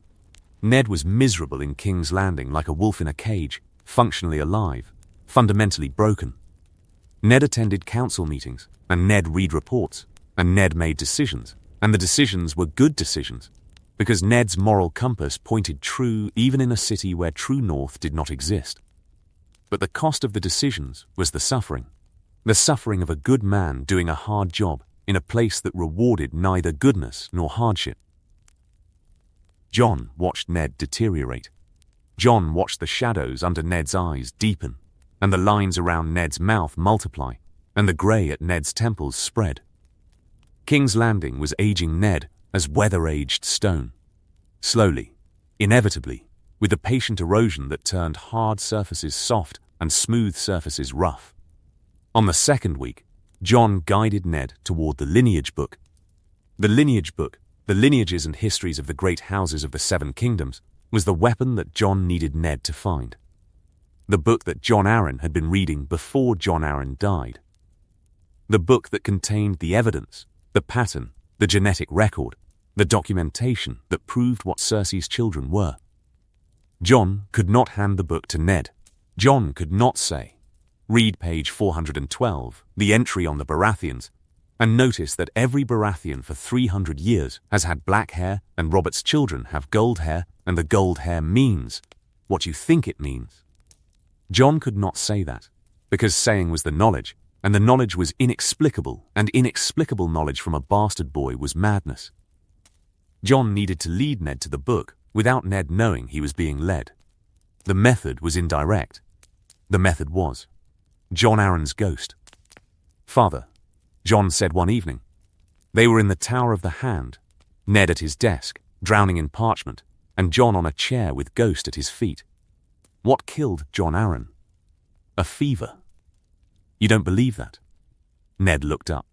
The look was the measuring look, the look that Jon had been receiving since Winterfell, the look that said, "Where does this boy get his perceptions? How does this boy see things that grown men miss? What makes you think I don't believe it?"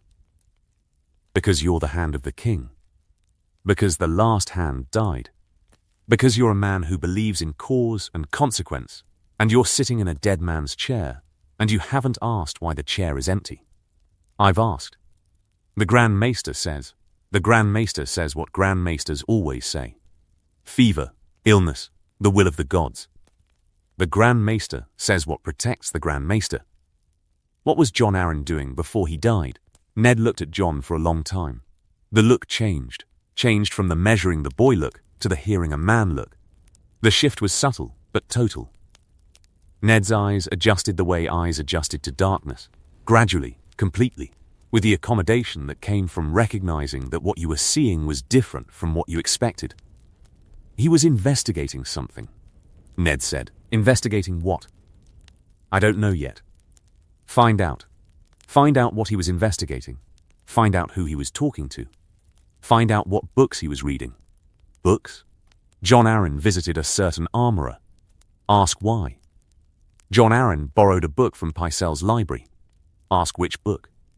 "Jon Arryn went to certain houses in the city and asked about certain children." "Ask which children." Ned stared. The stare was the suspicion arriving. The suspicion that Jon had been feeding with every conversation, every knowing comment, every piece of impossible awareness. The suspicion said, "How does this boy know these things?" The suspicion was dangerous. The suspicion could become the question, and the question could become the investigation, and the investigation would find nothing because there was nothing to find. Just a boy with memories from a life he hadn't lived yet. How do you know what Jon Arryn was doing before he died? Jon had prepared this answer. Jon had rehearsed it. The answer was the lie. The necessary lie.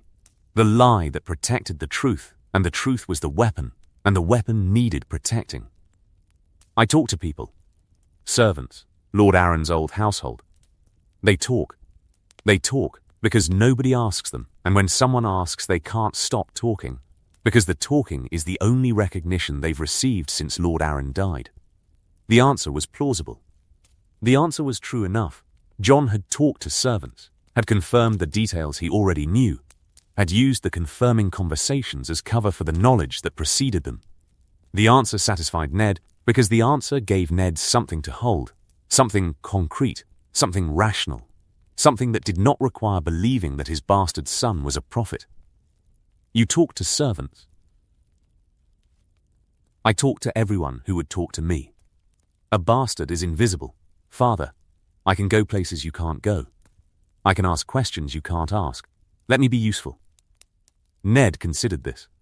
The consideration took the form it always took with Ned. The weighing, the measuring, the moral accounting that Ned ran on every decision. Was it right to use his bastard son as an informant? Was it honorable to send a boy into conversations that the hand could not have? Jon waited. Jon knew the result, because Jon knew Ned. And Ned would find a way to justify it. Because Ned wanted the information, and the wanting was the crack in the honor, and the crack was the opening. "Be careful," Ned said. "I'm always careful." "No, you're not. You're reckless in ways I don't understand. You say things you shouldn't know. You push conversations toward conclusions I haven't reached. You act like a man playing a game several moves ahead, and the game worries me, because I don't know who taught you to play. Nobody taught me. I learned by watching." Watching what? Watching you. The lie wrapped in truth. The truth Jon had learned by watching Ned. The lie, the watching had happened in this lifetime. The truth, the watching had happened across 2 lifetimes. Across the watching from childhood, and the watching from the wall, and the watching from death, and the watching from rebirth. Jon had watched Ned Stark his entire life. Both lives. Ned accepted the answer. The acceptance was the trust. The father's trust. The trust that wanted to believe, and that believed because wanting was stronger than doubting. "Find the book," Jon said. "The lineage book." Jon Arryn was reading it before he died. Why? Because the answer is in the hair. The hair? Find the book, father. Read the Baratheon entry. Then, look at the king's children. Then, tell me what you see. Jon left. Jon left Ned with the puzzle, left the pieces on the table for Ned to assemble, because Ned needed to assemble them himself. Ned needed to find the truth through his own investigation, because truth that arrived by revelation was mistrusted, and truth that arrived by investigation was believed, and Ned needed to believe. 3 days later, Ned found the book. 2 days after that, Ned visited the armorer, Tobho Mott, the master armorer on the Street of Steel. Ned saw Gendry. Ned saw Robert's bastard, the boy with the black hair, the Baratheon hair. The hair that Robert's blood produced in every child that Robert's blood touched. The black hair. The Baratheon jaw. The evidence walking around in a leather apron. 4 days after that, Ned visited the brothel. Ned found another of Robert's bastards, another black-haired child, another iteration of the Baratheon genes expressing themselves with the dominance that the genes demanded. And then, Ned read the book. And then, Ned looked at Joffrey. And then, Ned looked at Myrcella. And then Ned looked at Tommen and the gold hair. The gold hair that was Lannister hair, that was Cersei's hair, that was Jaime's hair. The gold hair screamed the answer, and the answer was the truth. And the truth was the weapon, and the weapon was now in Ned Stark's hands. Jon saw the moment it hit Ned. Jon saw it across the hall at dinner, saw the change in Ned's face, the micro-shift, the reconfiguration of expression that said, I know what they are. I know what she is. I know what he did. I know everything." The knowing entered Ned like a blade entering flesh, silently, deeply, with the kind of wound that did not bleed outward but bled inward, filling the man with the blood of understanding until the understanding drowned everything else. Ned looked at Cersei. Cersei did not look at Ned. The queen sat at the high table, and the queen ate, and the queen performed the queenship, and the performance was flawless.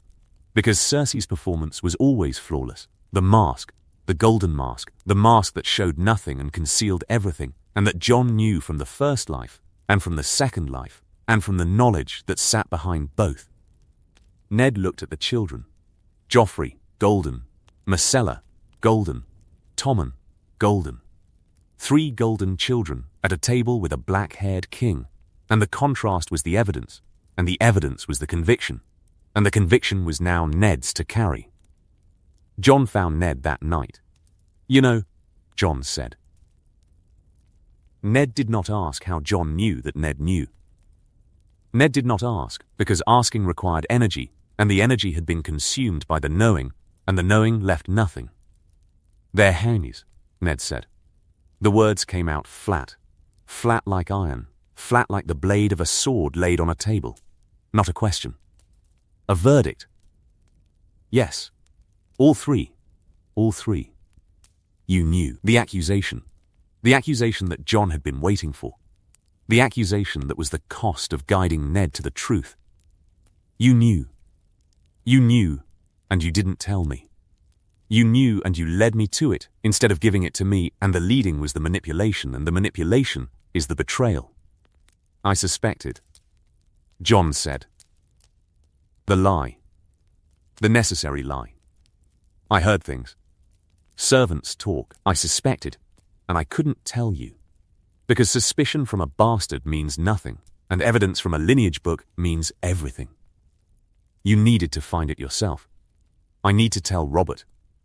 Jon's blood froze. No, he's the king. He's my friend. His wife is. If you tell Robert, Robert will kill her. Robert will kill the children. Robert will start a war with the Lannisters. Tywin Lannister has the largest army in the Seven Kingdoms, and if you tell Robert before, I have to tell Robert. You don't. Not yet. Not until you have the city secure. Not until the Gold Cloaks are loyal. Not until Renly and Stannis are here to support the succession. Not until you speak of the Gold Cloaks and succession as if you fought this battle before. The words hit Jon. The words hit Jon because the words were the truth, the accidental truth, the truth that Ned had stumbled into without knowing he'd stumbled. Jon had fought this battle before. Jon had watched Ned lose this battle before. Jon had heard about the Gold Cloaks turning, and Littlefinger's betrayal, and Ned's arrest, and the steps of the Sept and the sword. I speak of common sense. You have enemies. The Queen has allies.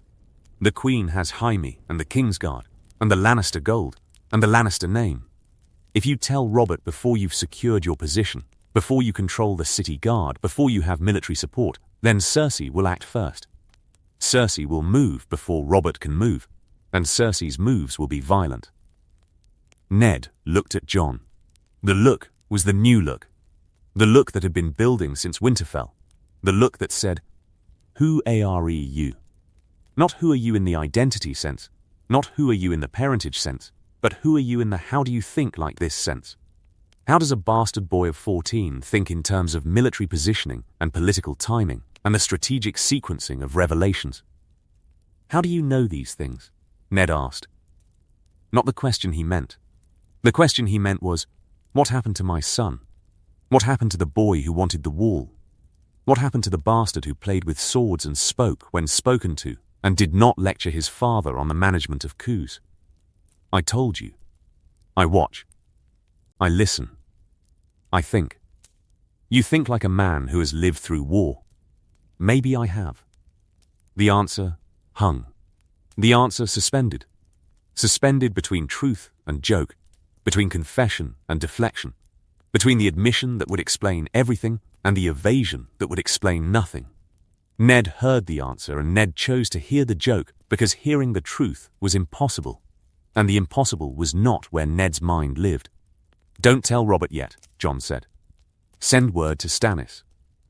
Stannis is the rightful heir if Cersei's children are removed from the succession. Stannis needs to be here.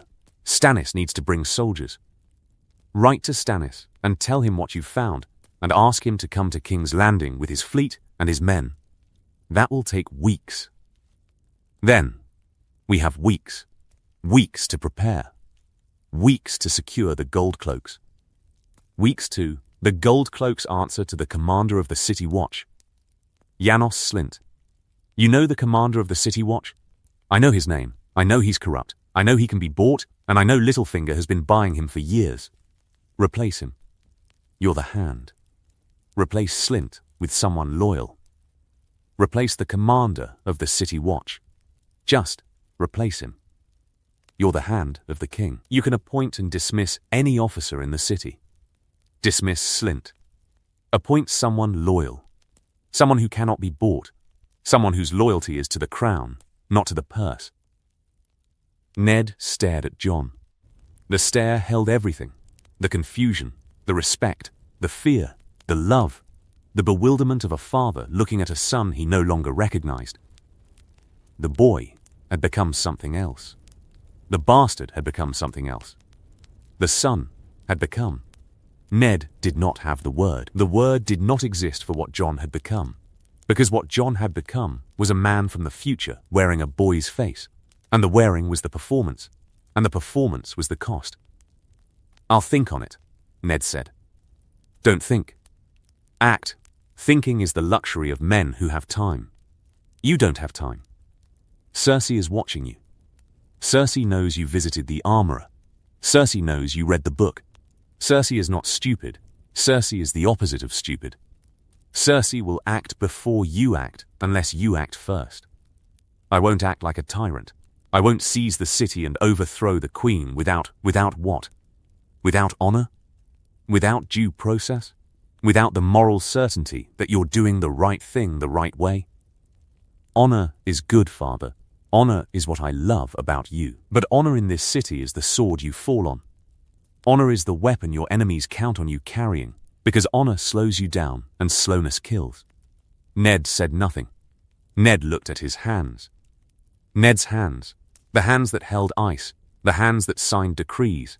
The hands that gripped Robert's in friendship and Catelyn's in love and Jon's in the complicated touch of a father holding a secret. Ned's hands were the instruments of duty, and the instruments were tired. "Write to Stannis," Jon said. "Dismiss Slynt. Secure the gold cloaks. Do these things now, father, before the queen does her things. Because her things will be worse. Tomorrow. Tonight. Tomorrow. Jon. Tomorrow. I need," Ned paused. "I need to think. I need to pray. I need to sit with this truth before I act on it. Because acting on truth without sitting with it first is the recklessness, and the recklessness is the error." Jon wanted to scream.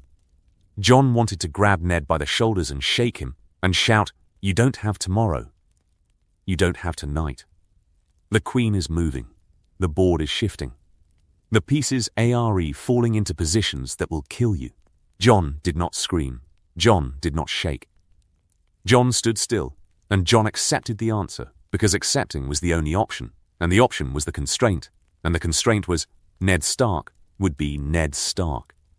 The honor would be the honor. The slowness would be the slowness.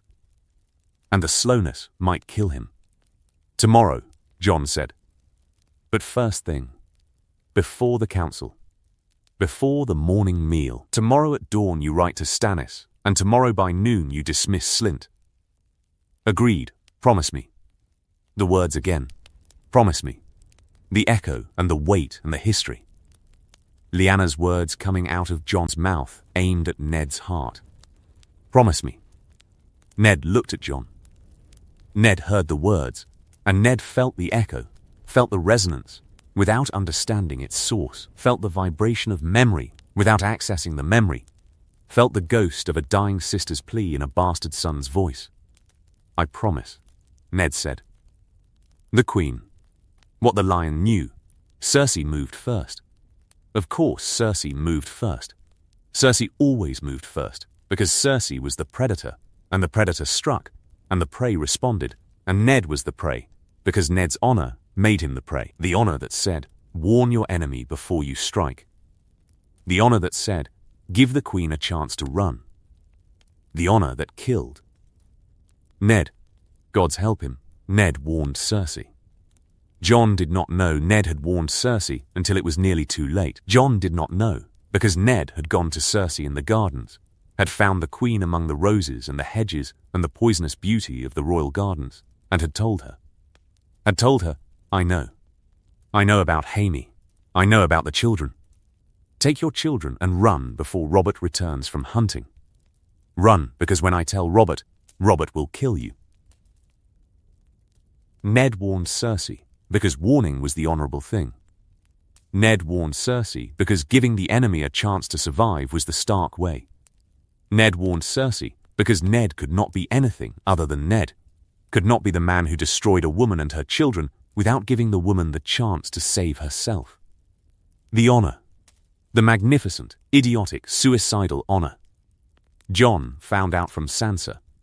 Sansa, bright, excited Sansa, mentioned at dinner that father had been walking in the gardens with the queen, and wasn't that wonderful? Father and the queen getting along. Maybe the queen would be nicer to them now. Jon's stomach dropped. terror dropped through Jon, the recognition, the realization, the understanding that Ned had done the thing that Ned always did, and that the doing was the death sentence. Cersei knew. Cersei had been warned. Cersei was now planning. Cersei was now preparing. Cersei was now sharpening the claws that would tear Ned apart. Jon ran. Jon ran to the Tower of the Hand. Jon took the stairs 3 at a time, the boy's body laboring, the boy's lungs burning, the boy's legs carrying him upward with the urgency that felt like drowning, because drowning was what happened when you could see the surface and could not reach it. "Father," Ned looked up from his desk. Parchment before him, the letter to Stannis, half written. The ink still wet on the words that might save the Stark name, or might arrive too late to save anything. "You told her." Ned's face confirmed it. Ned's face did not deny it. Ned's face showed the thing that Ned showed when Ned did the honorable thing and the honorable thing felt wrong. The uncertainty, the doubt that crept in after the action, but never before. The second guessing that arrived too late to prevent and too early to forget. "I gave her a chance to. You gave her a chance to kill you. Cersei won't. Cersei will. Cersei has killed before. Cersei arranged Jon Arryn's death. Cersei poisoned the hand of the king, and Cersei will not hesitate to destroy the next hand who threatens her children. You just told the lioness that you know about her cubs. What does a lioness do when someone threatens her cubs?" Ned's face changed. The change was slow, slow like dawn, slow like understanding, slow like the arrival of a truth that the mind resisted because the mind wanted a kinder world than the world that existed.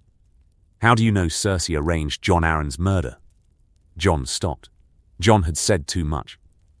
Jon had said what he could not prove, had made a claim that rested on the knowledge from the future, from the revelation that Lysa Arryn had poisoned her husband at Littlefinger's instruction, and that Cersei had benefited from the murder even if Cersei had not ordered it. The details were wrong. Cersei had not arranged it. Littlefinger had, through Lysa. But the effect was the same.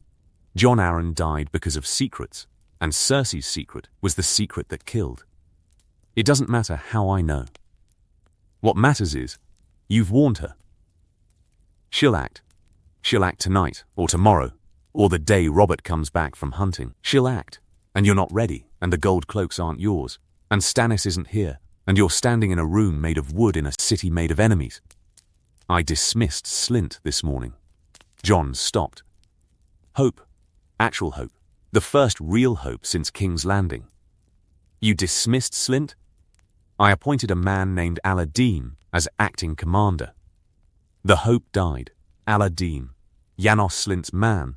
Slint's creature. The man who would do whatever Slint had done, because Dean was Slint without the title. Ned had replaced the corruption with the corruption's deputy. Not Dean. Anyone but Dean. Why? Because Dean is Slint's man. Replacing Slint with Dean is replacing the mask but keeping the face. You need someone who answers to you. Someone with no connections to Littlefinger, no connections to the Lannisters, no connections to anyone except the Hand. And where do I find such a man in a city where everyone answers to someone? Find a man from outside the city. A man you trust, a northerner, if you can find one. Someone whose loyalty is to honor, not to gold. The gold cloaks are 2,000 strong. I can't replace 2,000 men. You don't need to replace 2,000 men. You need to replace one. The commander, the one who gives the orders. The 2,000 follow the commander. Control the commander, control the cloaks. Ned looked at Jon. The look was the look that Jon had been building toward. The look that said, I am starting to believe that you know things I don't know. And the believing frightens me, and the frightening is not enough to make me stop believing. When Robert returns from the hunt, Ned said, I'll tell him everything. When does Robert return? Tomorrow. The day after. Then we have 1 day. 1 day to secure the city watch. 1 day to, Jon, enough. I have written to Stannis. I have dismissed Slint. I have done what you asked. Let me do the rest in my own way, at my own pace. in the manner that my honor demands." Jon heard the words, and Jon heard the death. The manner that my honor demands, the manner that would kill Ned, the manner that had killed Ned. The manner that was killing Ned right now in this room, with the parchment and the ink and the half-written letter to a man who would arrive too late. "Father, tomorrow, Jon. Tomorrow Robert returns. Tomorrow I tell Robert. Tomorrow the truth comes out, and the truth does its work." Jon left the Tower of the Hand. Jon walked down the stairs. Jon walked through the corridors of the Red Keep. Ghost walked beside Jon, the wolf silent, the wolf alert, the wolf's red eyes scanning every shadow and every doorway and every corner, because the wolf smelled what Jon knew: danger. The danger that filled King's Landing like smoke filled a room, invisible until it choked you, imperceptible until it killed you. Robert would return from hunting tomorrow. Robert would return, and Ned would tell Robert, and then what? In the first life, Robert had returned from hunting, gored by the boar. Robert had returned dying. Robert had returned too broken and too drunk and too damaged to act on Ned's truth, and the inaction was the vacuum, and the vacuum was the space that Cersei filled. But this was not the first life. This was the second life. Robert had not been gored, or had he? Jon did not know. Jon had changed things, had changed Bran's fall, had changed the chain of events that led to Catelyn's arrest of Tyrion and Tywin's war in the Riverlands, and the distraction that consumed Ned's attention.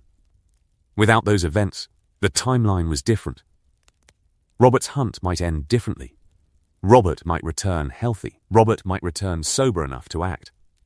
Or Robert might return dead. Jon did not know. Jon could not know.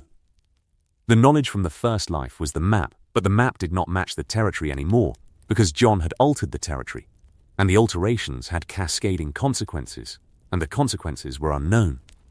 Jon stood in a courtyard of the Red Keep, and Jon looked at the sky, the southern sky, the warm sky, the sky that was not the north sky, and not the wolves' sky, and not the sky that Jon knew from the first life's cold hard watching. The southern sky was softer. The southern sky was warmer. The southern sky was the lie that the south told about itself. We are gentle. We are warm. We are kind. The truth was, the south was the killing ground, and the killing ground wore flowers. Ghost pressed against Jon's leg. "Tomorrow," Jon said to the wolf. "Tomorrow, everything changes." Again, the king. What the boar missed. Robert came back alive. Jon heard the horns first, the hunting horns, the royal horns. The announcement that the king's party had returned through the Lion Gate and was approaching the Red Keep. Jon heard the horns, and Jon felt the relief and the terror simultaneously. The relief that Robert was alive, and the terror that Robert's return was the trigger, and the trigger would fire, and the firing would produce consequences that Jon could not control. Robert rode through the gates of the Red Keep on a horse that looked exhausted. Robert looked exhausted too, red-faced, sweat-soaked, carrying the evidence of days in the field.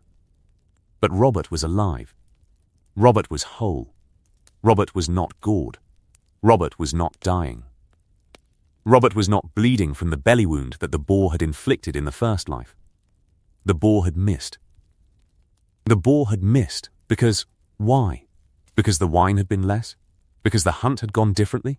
Because some tiny alteration in the timeline, Bran not falling, Catelyn not leaving, some butterfly's wing beating in the wrong direction, had changed the conditions of the hunt, and the changed conditions had kept the boar's tusks from Robert's belly. Jon did not know why. Jon knew only that Robert was alive, and that alive was the opportunity. And the opportunity was, Ned could tell Robert. Ned could tell Robert the truth about Cersei's children. Ned could tell a healthy, conscious, living king, and the king could act. If Ned told Robert today, now, before Cersei could move, Jon ran to the Tower of the Hand. Jon took the stairs. Jon burst into Ned's solar without knocking. Robert's back. He's alive. Tell him now. Tell him today. Ned looked up from the letter he was writing. The letter to Stannis, still being revised, still being perfected, still being polished with the precision that Ned brought to everything written, because written words were permanent, and permanence demanded accuracy, and accuracy demanded time, and time was the thing they did not have. He just rode in. He'll need to rest. Too, he doesn't need rest. He needs the truth. Go now. Find Robert now. Tell Robert before. Before what? Before someone stops you. Ned studied Jon's face. Ned studied Jon's face deeply, the father reading the son's terror, the father measuring the son's urgency, the father calculating whether the terror was rational or whether the terror was the nightmares again, the strangeness, the crying at breakfast behavior. Who would stop me? Cersei, Littlefinger, anyone who benefits from the lie. The lie has beneficiaries, father. The lie has people who profit from Robert believing Joffrey is his heir. Those people will not let you destroy the lie without a fight. Ned stood. Ned stood, and Ned reached for the badge of the hand, the golden hand pinned to his chest. The symbol of the authority that Ned carried, and that Ned wielded with the discomfort of a man wielding someone else's weapon. I'll go to Robert, Ned said. Now. They went. Ned walked through the corridors of the Red Keep with Jon behind him, the hand of the king, and the hand's bastard, the father and the false son, walking toward the confrontation that would save or destroy everything. They found Robert in his chambers. Robert was being undressed by squires, the hunting leathers peeled off, the sweat-soaked shirt removed, the fat king standing in his small clothes with his belly hanging and his chest heaving, and the evidence of exertion covering him like a second skin. Ned. Robert's face. The Robert face. The big face. The face that had once been handsome and was now the ruin of handsomeness. There you are, good hunt. Killed 2 stags and a boar. The boar almost had me, big bastard, came out of the brush like a... Robert noticed Jon. Who's the boy? My son Jon. The bastard? Brought him south? Ha. Good, let the boys see the world. Better than the bloody wall. Robert grabbed a wine cup. Robert drank. Robert set the cup down and poured more and drank again, and the drinking was the constant, and the constant was the addiction. Robert, Ned said, we need to speak. Alone? Alone? What's this about? Sit down. Have wine. Your boy can stay. Bastards hear everything anyway. Might as well let them hear it in the room instead of through the door. Robert, please. Robert heard the tone. The tone reached Robert through the wine haze, the Ned tone, the serious tone. The tone that Ned used when the words that followed would be the kind of words that changed things. Robert's face shifted. The shift was the sobering, the partial sobering, the momentary clearing of the alcohol fog that allowed Robert, to be the man underneath the drunk, to be the warrior king who had crushed Rhaegar on the trident. Out, Robert said to the squires. All of you. Out, except Ned and the boy. The squires left. The door closed. The room became the 3 of them. The king, the hand, the bastard, and Ghost. Ghost at Jon's feet, the direwolf watching the king with the red eyes that judged, and the judging was the wolf's gift. What is it? Robert asked. Ned told him. Ned told Robert everything. Ned told Robert about the lineage book, about the pattern, the 300 years of Baratheon genetics producing black hair in every child. Black hair from black-haired fathers and blonde mothers and brown-haired mothers and red-haired mothers. Black hair dominant. Black hair persistent. Black hair inevitable. Except in 3 children, except in Joffrey and Myrcella and Tommen, whose hair was gold because their father's hair was gold, and their father was not Robert. Ned told Robert that Cersei's children were Jaime's. Robert's face went through the stages. The stages were confusion, rejection, anger, understanding, rage. The stages took time, took minutes, took the slow processing of a man whose mind was not quick and whose emotions were not subtle and whose response to trauma was not analysis, but violence. Say that again, Robert said. The children are not yours. They're Jaime's. All 3. Jaime, Jaime, Jaime. The third repetition broke something.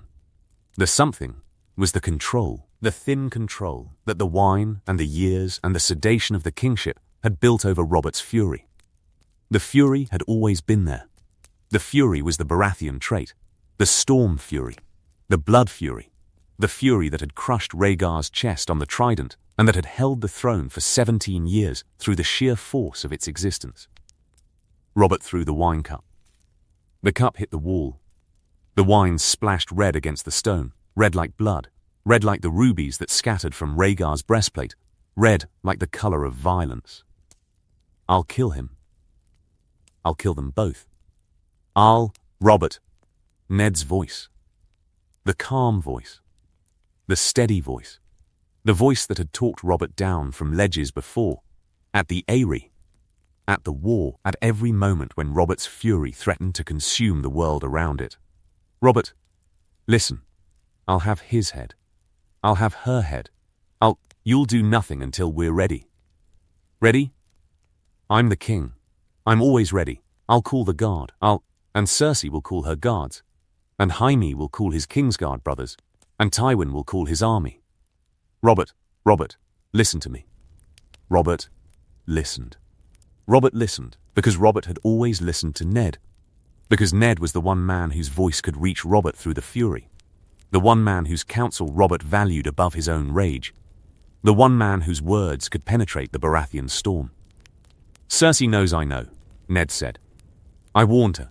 I told her to take her children and leave. You warned her? I gave her the chance to run. She hasn't run. She's still here. Which means she's not running, she's planning.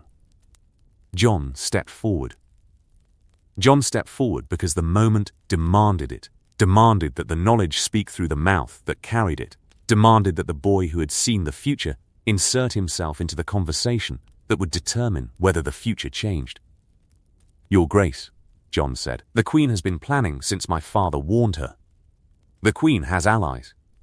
Jaime commands the Kingsguard. The Gold Cloaks, my father dismissed Commander Slint, but the replacement may not be loyal. Littlefinger controls the coin, and the coin controls men. If you arrest the Queen without securing the city first, you risk a battle inside the Red Keep. Robert looked at Jon. Robert looked at Jon. The look of a king evaluating a source he had not expected. The bastard, the boy, the nothing, speaking with the authority of a commander and the knowledge of a spy master.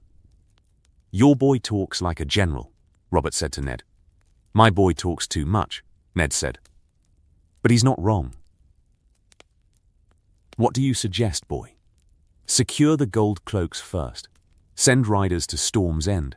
Your brother Renly has men there. Send a raven to Stannis at Dragonstone. Stannis has a fleet. Between Renly's men and Stannis' fleet, you'll have enough force to arrest Cersei and hold the city against anything Tywin might send. Stannis. Robert's face twitched. The twitch was the Robert and Stannis relationship, the complicated, resentful, duty-bound relationship between the brothers who had never loved each other but who were bound by blood, and the blood demanded loyalty even when loyalty tasted bitter. Stannis will love this. Stannis will love being right about Cersei. The man's been grinding his teeth about her for years. Stannis knew? Ned asked. Stannis suspected. Stannis told Jon Arryn. Jon Arryn investigated. Jon Arryn died. Robert's face, the change, the slow change, the realization arriving. Jon Arryn died because of this. Jon Arryn died because he found the truth, and the truth killed him. Yes, Jon said. Which is why you need to act before the truth kills my father too. Robert looked at Jon. Robert looked at Jon for a long time, the king's look, the assessing look, the look that measured Jon against something internal that Jon could not see. Your boy has steel, Robert said to Ned. Too much of it. There's no such thing as too much steel. Not in this city. Robert turned to the window. Robert looked out at King's Landing, at the city that Robert had won, and that Robert had failed, and that Robert had filled with wine and debt and neglect. I built nothing here. 17 years and I built nothing. Jon Arryn ran the kingdom. The Lannisters paid the bills. I drank and whored and hunted, and the kingdom ran itself into the ground. Robert, Ned, don't. Don't comfort me. I don't deserve comforting. I deserve. Robert stopped. Robert's fist closed. The fist was the weapon, the old weapon, the Warhammer fist, the fist that wanted to crush and that had nothing to crush because the enemy was not a man on a horse, but a truth in a room. I deserve what's coming, but my kingdom doesn't. My real children, gods, I have real children, bastards scattered across the realm. They don't deserve what Cersei's done. Arryn didn't deserve to die for this. Robert turned back to Ned. Robert turned, and the turn became a transformation. The moment when the drunk became the king, when the failing man became the decisive man, when the Robert who had crushed Rhaegar surfaced through the years of wine and waste. Send riders to Renly. Send a raven to Stannis. Seal the gates of the Red Keep. No Lannister leaves this castle until I say so. Robert paused. And find me Jaime. Robert, if you confront Jaime now, I'm not going to confront him. I'm going to put him in a cell. Separate the twins. Take Cersei's weapon away. Then, we'll deal with the rest. Robert looked at the empty wine cup on the floor. Robert did not pick it up. Robert did not pour more. Get me my armor. Robert, get me my armor. I'm going to be king today, Ned. For the first time in 17 years, I'm going to be the king. The coup. What the gold bought. Cersei was faster. Cersei was always faster. Cersei was faster because Cersei's survival depended on speed, and Ned's honor depended on deliberation, and speed beat deliberation in every contest that mattered. The first sign was the Kingsguard. Jon saw them moving, saw the white cloaks converging on the royal apartments, saw the formation tighten, saw the shift from scattered guards to organized defense. The Kingsguard was assembling. The Kingsguard was preparing. The Kingsguard was answering Cersei's call because Cersei had called, and the Kingsguard answered because the Kingsguard had been Cersei's since the moment Jaime put on the white cloak, and the white cloak was the Lannister instrument in Kingsguard packaging. Father, Jon said. They were in the corridor outside Robert's chambers, Ned and Jory Castle and 6 Stark guardsmen. Moving toward the Tower of the Hand to assemble the rest of the household. The Kingsguard is moving. They're always moving. They're moving with purpose. Count the white cloaks. They're converging. Cersei called them. Ned counted. Ned saw. The white cloaks, 2, 3, 4 of them, moving through the corridors with the coordinated efficiency of men following a plan. The plan was Cersei's plan. The plan was the response to Ned's warning and Robert's discovery and the threat to Cersei's children. Jory, Ned said, get the household guard to the Tower of the Hand. Every man armed. Now, Jory moved. Jory Castle, loyal, brave, doomed Jory, ran through the corridors with the urgency of a soldier obeying a command that hit him at the bone level. Where's Robert? Jon asked. In his chambers, being armed. Get him out. Get Robert to the throne room. Put Robert on the Iron Throne with guards around him. A king on his throne is the symbol, and the symbol is the authority, and the authority is the thing that prevents the violence, because nobody can claim the throne while the king is sitting on it. Ned hesitated. The hesitation was the honor calculating, the honor weighing, the honor asking, is this the right thing to do? Is this premature? Am I overreacting? Now, Father. Ned moved. Ned moved toward Robert's chambers. Jon moved with him, moved through the corridors of the Red Keep, with Ghost at his side, and the wolf's ears flat, and the wolf's teeth showing, because Ghost sensed the danger the way wolves sensed weather. They reached Robert's chambers. Robert was half-armored, the breastplate on, the greaves on, the gauntlets on one hand. Robert's squires were working with the panicked efficiency of men who had been told to hurry by a king whose hurrying voice was the thunder voice. Robert, Ned said, we need to get to the throne room. The throne room? I'm going to the Queen's chambers. I'm going to know. The throne room. Sit the throne. Give orders from the throne. The throne is the authority. The throne is the place where kings give commands that cannot be questioned. Robert looked at Ned. Robert's face showed the fury, the burning fury, the Baratheon fury that wanted action, wanted violence, wanted the simple satisfaction of confrontation. But Robert also showed the understanding, the king's understanding, the battlefield understanding of a man who had fought wars and who knew that positioning mattered, that the ground you held determined the battle you fought. Fine, the throne room. But someone finds Jaime and puts him in irons. They moved. The group moved through the Red Keep. The king, the hand, the bastard, the remaining squires, the guards who had assembled at the noise and the urgency. They moved through corridors that had turned hostile, corridors where the shadows held Lannister men, and the shadows had teeth, and the teeth were golden. The throne room was empty when they arrived. The Iron Throne sat at the far end, the massive iron chair, the swords of the vanquished, the 1,000 blades that Aegon had welded into the seat that cut every king who sat on it. The throne was empty, and the emptiness was the opportunity, and the opportunity was closing. Robert climbed the steps to the Iron Throne. Robert sat. The throne accepted Robert, accepted the weight, accepted the man, held Robert the way the throne held every king, with the sharp edges, and the uncomfortable angles, and the iron that never warmed. Send for the small council, Robert said. Send for the gold cloaks. Send for every lord in this castle. Guards moved. Runners ran.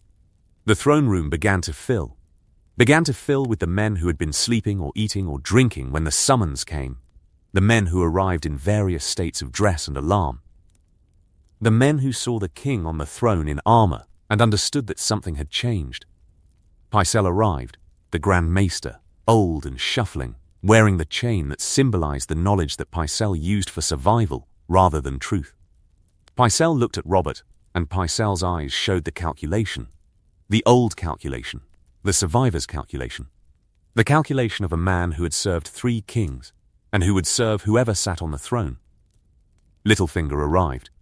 Petyr Baelish entered the throne room with the casual stride of a man who had already calculated every possible outcome, and who had positioned himself to profit from all of them. Littlefinger looked at Robert on the throne, and Littlefinger looked at Ned beside the throne, and Littlefinger looked at Jon behind Ned, and Littlefinger's face showed nothing because showing was the cost, and the cost was too high. Renly arrived. Renly Baratheon, Robert's youngest brother, handsome and charming, and wearing the confusion of a man who had been woken early. Renly looked at Robert, and Renly's face asked the question that everyone's face asked. What happened? The gold cloaks arrived, the acting commander, Aladdin, with 20 men in gold cloaks carrying spears, and the gold that gave the cloaks their name. Jon watched Deem. Jon watched Deem with the focus of a man watching a variable that could swing the equation. Cersei did not arrive. The absence was the answer. The absence said, Cersei was not coming to the throne room because the throne room was Robert's ground, and Cersei's ground was elsewhere, and the elsewhere was the plan, and the plan was happening. Where is the queen? Robert asked. Your Grace, Pycelle began. Where is the queen? In her chambers, Your Grace. She sends word that she is indisposed, and indisposed, she's indisposed. Robert's voice filled the throne room, filled it the way storms filled the sky, with volume and darkness and the promise of damage. Bring her. Bring the queen to this room. Bring her now. Your Grace, the queen, bring her. Kingsguard shifted. The white cloaks in the throne room, Barristan Selmy, Boros Blount, shifted with the discomfort of men receiving conflicting orders. The king ordered the queen brought. The queen had ordered herself protected. The conflict was the crack, and the crack was the danger. Sir Barristan Selmy stepped forward. The Lord Commander of the Kingsguard, old, honourable, the last knight, the best sword. Barristan looked at Robert with the loyalty of a man who had served kings his entire life, and whose service was the identity, and the identity demanded clarity. Your Grace, is there a charge? Yes, there is a charge. The charge is treason. The Queen has committed treason against the crown, and the charge will be heard, and the Queen will answer. The word dropped into the throne room like a stone into water. Treason. The word spread through the gathered men, spread through the whispers, spread through the court that processed words the way a mill processed grain, grinding them into smaller and smaller pieces until the pieces were dust, and the dust was rumor, and the rumor was everywhere. Sir Barristan stood still. The stillness was the weighing, the knight's weighing, the honourable man's weighing, the calculation that asked, do I obey the king, or do I protect the queen? The oaths conflicted. The duties contradicted. The Kingsguard oath said, protect the royal family. The king's command said, bring the queen by force. Sir Barristan, Robert said. The voice, lower now, calmer, the voice of a king speaking to a knight with the respect that the knight deserved. I ask this as your king. Bring Cersei to this room. She will not be harmed, she will be heard. But she will be brought. Barristan bowed, a decision made. The decision to obey the king, because the king was the king, and the obeying was the oath, and the oath was the Kingsguard, and the Kingsguard followed the king above all. At once, your grace. Barristan left. Barristan took 2 of the gold cloaks. Barristan walked toward the queen's chambers with the measured stride of a man who did not want to do what he was about to do, but who would do it, because duty demanded it. Jon waited. The throne room waited. The room waited in tension. The tension of a room full of armed men and political animals, and the anticipation of violence that might erupt or might not, and the not knowing was the agony. 15 minutes. The doors opened. Cersei entered. Cersei entered the throne room the way Cersei entered every room, like a queen. The golden hair, the green eyes, the bearing that said, I am the power in this room regardless of who sits on the throne. Cersei entered flanked by Barristan and the gold cloaks, and Cersei did not look like a woman being brought against her will. Cersei looked like a woman arriving because she chose to arrive, and the choice was the performance, and the performance was the weapon. Behind Cersei, Jaime. Jaime Lannister walked behind his sister in his white cloak with his hand on his sword. The casual hand, the ready hand, the hand that said, I am armed and I am capable, and the capability is the warning. Jon's hand found Longclaw's hilt. Jon did not have Longclaw. Jon had a practice sword, a plain castle-forged blade with no Valyrian steel and no wolf-head pommel. But Jon's hand found the hilt the way a man's hand found the hilt when the man expected violence. Cersei stopped before the Iron Throne. Cersei looked up at Robert, looked up at her husband, looked up at the king, looked up at the man who had been told the truth and whose knowledge of the truth was the weapon pointed at her children. You summoned me, your grace. The voice, Cersei's voice, calm, controlled, dripping with the contempt that Cersei could not help deploying, because the contempt was the armor, and the armor was the only thing between Cersei and the fear. I did, and you know why. I'm sure you'll tell me. Your children. Robert's voice, the king's voice, the thunder voice, the voice that filled the hall. Your children are not my children. Your children are Jaime's children. You have committed treason against the crown, against the succession, against the realm, against me. The throne room went silent. The silence was the absolute silence, the silence that followed the word that could not be unsaid, the accusation that could not be unheard, the truth that could not be untold. The court held its breath. The gold cloaks held their spears. The Kingsguard held their positions. Cersei did not flinch. Cersei did not flinch, because flinching was the weakness, and the weakness was the death, and Cersei Lannister did not die in public. Cersei looked at Robert, and Cersei's face was the mask, the final mask, the Queen's mask, the mask that showed nothing, because everything was behind it, and the everything was the fury and the fear and the desperation of a mother whose children were threatened. I deny it, Cersei said. You can deny it to the gods. The evidence says otherwise. What evidence? A bastard's whispers? A book of hair colors? You accuse me of treason on the basis of hair? I accuse you of treason on the basis of truth.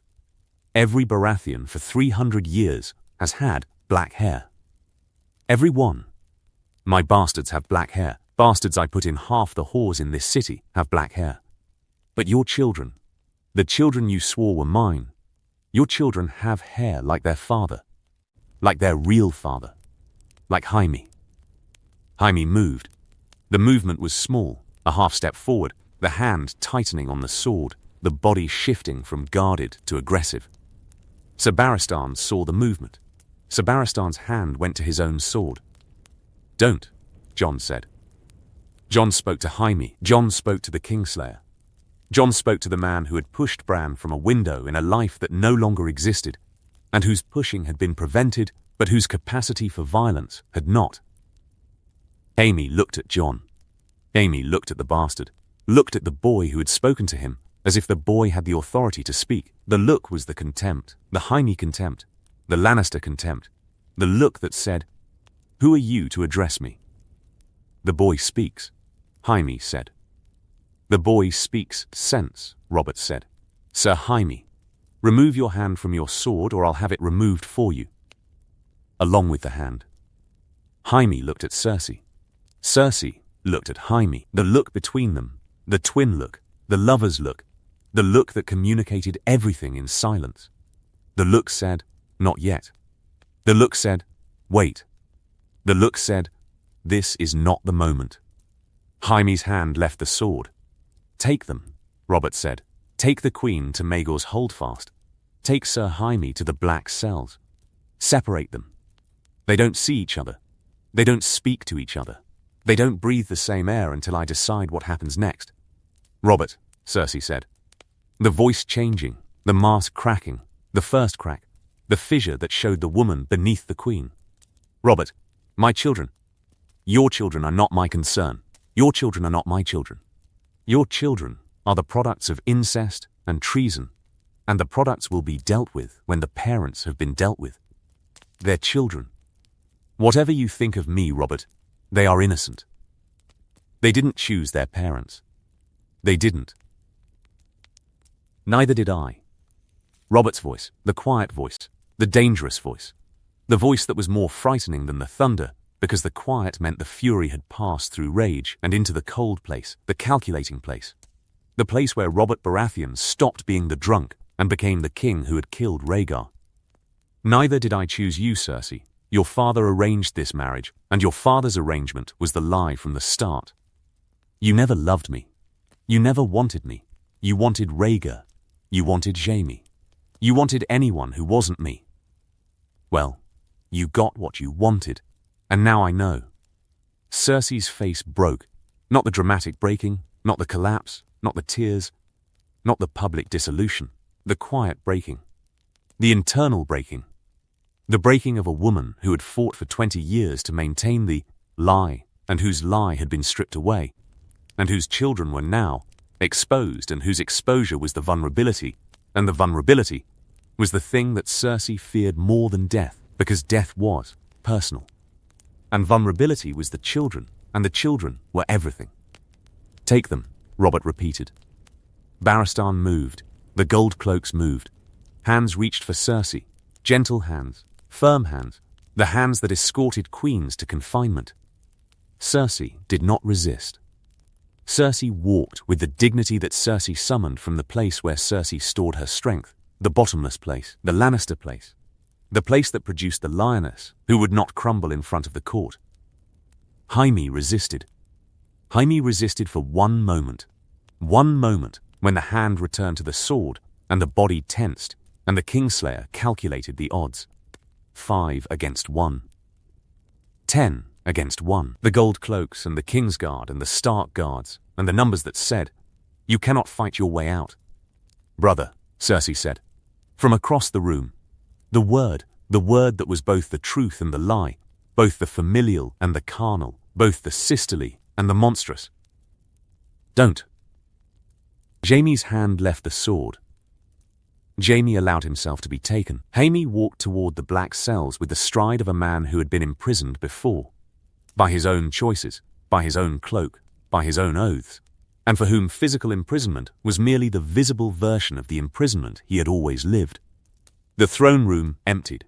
The court dispersed the way courts dispersed after earthquakes, with the stunned shuffling of people processing an event that had changed the ground beneath them. The Queen arrested. The Kingslayer imprisoned. The succession shattered. The world inverted.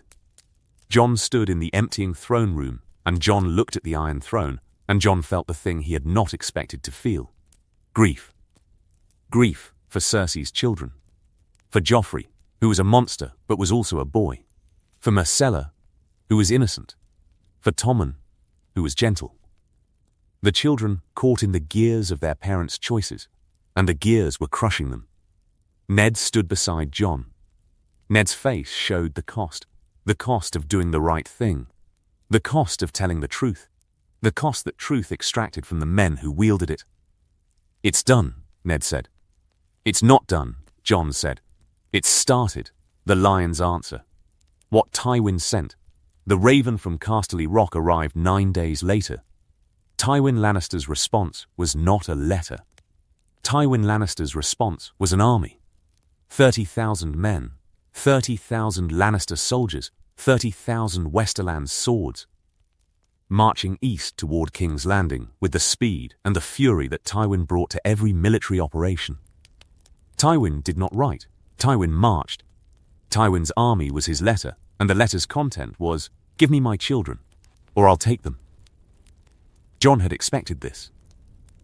Jon had expected Tywin's march because Jon knew what Tywin was, the man who had sacked King's Landing during the rebellion.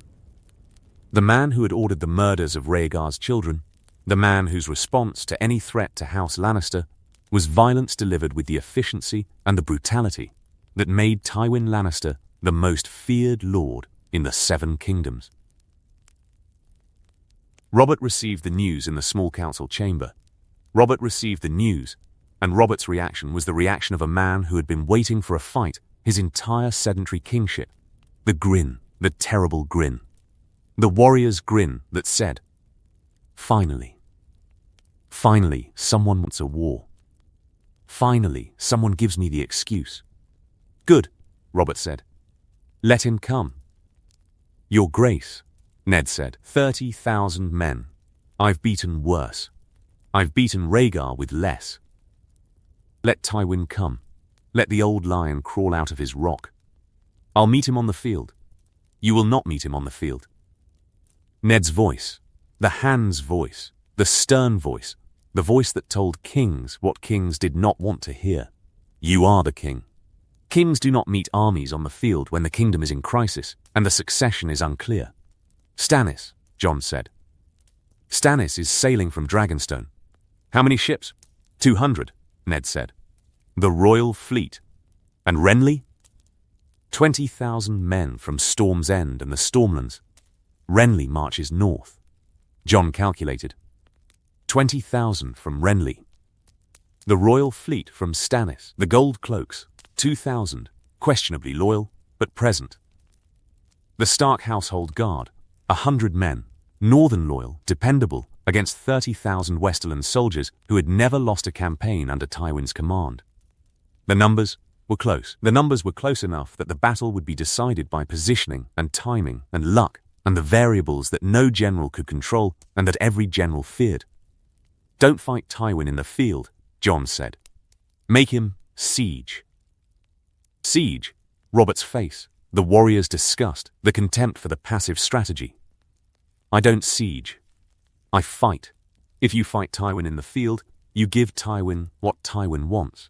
A decisive battle where Tywin's superior numbers and Tywin's superior discipline can overwhelm your forces before Stannis arrives. If you make Tywin siege, you force Tywin to wait. You force Tywin to sit outside the walls and burn through his supplies and his patience, while Stannis brings the fleet around and Renly brings 20,000 men to Tywin's rear." Ned looked at Jon. The look was the new look, the look that had replaced the measuring the boy look, the look that said, "I don't understand how my son thinks like a war commander, but I'm grateful for it." "The boy's right," Ned said. "Hold the city. Let Renly and Stannis close the trap." Robert's grin faded. The grin faded as discipline arrived, the old discipline, the commander's discipline, the discipline that Robert had possessed during the rebellion when he had fought outnumbered at Summerhall and the Bells and the Trident, and won every time, because Robert fought harder when the odds said he shouldn't. "How long?" Robert asked. 3 weeks, Jon said. Stannis needs 3 weeks to round Dawn and come up the Blackwater. Renly needs 2 weeks to reach the King's Reach. If Tywin arrives in 10 days, you hold the city for 10 to 14 days. You've held longer. My brother Stannis held Storm's End for a year, eating rats and boot leather. The Baratheons don't break. Then hold King's Landing for a fortnight. Let Tywin exhaust himself against the walls. Let Stannis arrive with the fleet. Let Renly arrive with the army. Then offer Tywin terms. Terms, Robert spat the word. I don't give terms to traitors. Tywin isn't a traitor. Tywin is a father. Tywin's son and daughter are in your cells, and Tywin's grandchildren are in your castle, and Tywin is doing what any lord would do, marching to save his family. Offer terms. Offer mercy. End this without a war that kills 50,000 men. His daughter committed treason. His daughter committed treason. His son committed treason. The grandchildren committed nothing. Separate the guilt. Punish the guilty. Spare the innocent. Show the realm that Robert Baratheon is the kind of king who distinguishes between the crime and the criminal's family. Robert looked at Jon. Robert looked at Jon for a long time. The king's look. The deep look. The look that measured not just the words, but the man behind them. The boy behind them. The bastard behind them. You talk about mercy, Robert said. You talk about mercy and terms and sparing the innocent.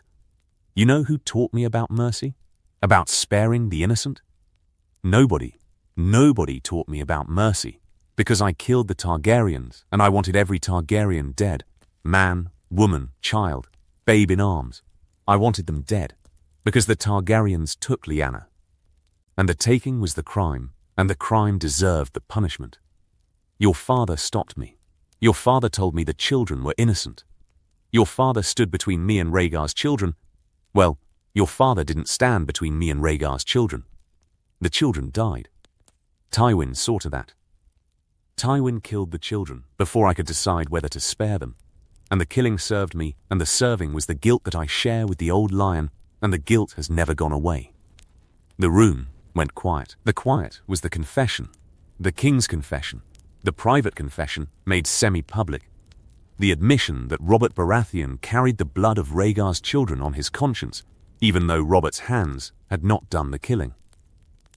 Jon heard the words, and Jon felt the irony cut. Cut. Because Jon was Rhaegar's child. Jon was the child who had survived. Jon was the Targaryen that Robert wanted dead, standing in Robert's council chamber, advising Robert on mercy. Then learn from it, Jon said. Learn from the guilt. Use the guilt. Make the choice you didn't make before.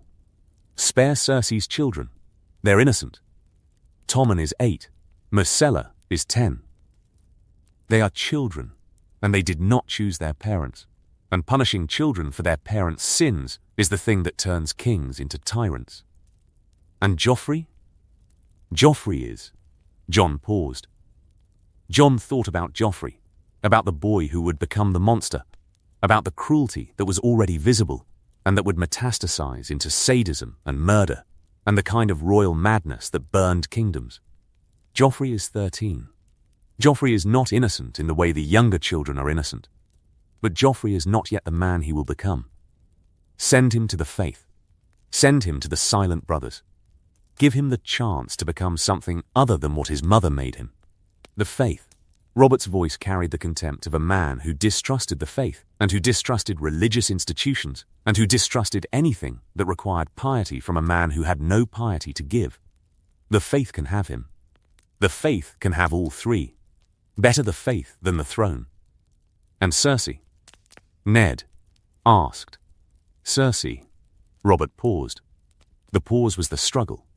The struggle between the fury that wanted Cersei dead and the pragmatism that knew killing Cersei would mean killing the leverage that kept Tywin from burning the kingdom. Keep Cersei alive, Jon said. Keep Cersei as a prisoner. Cersei alive is the leash on Tywin.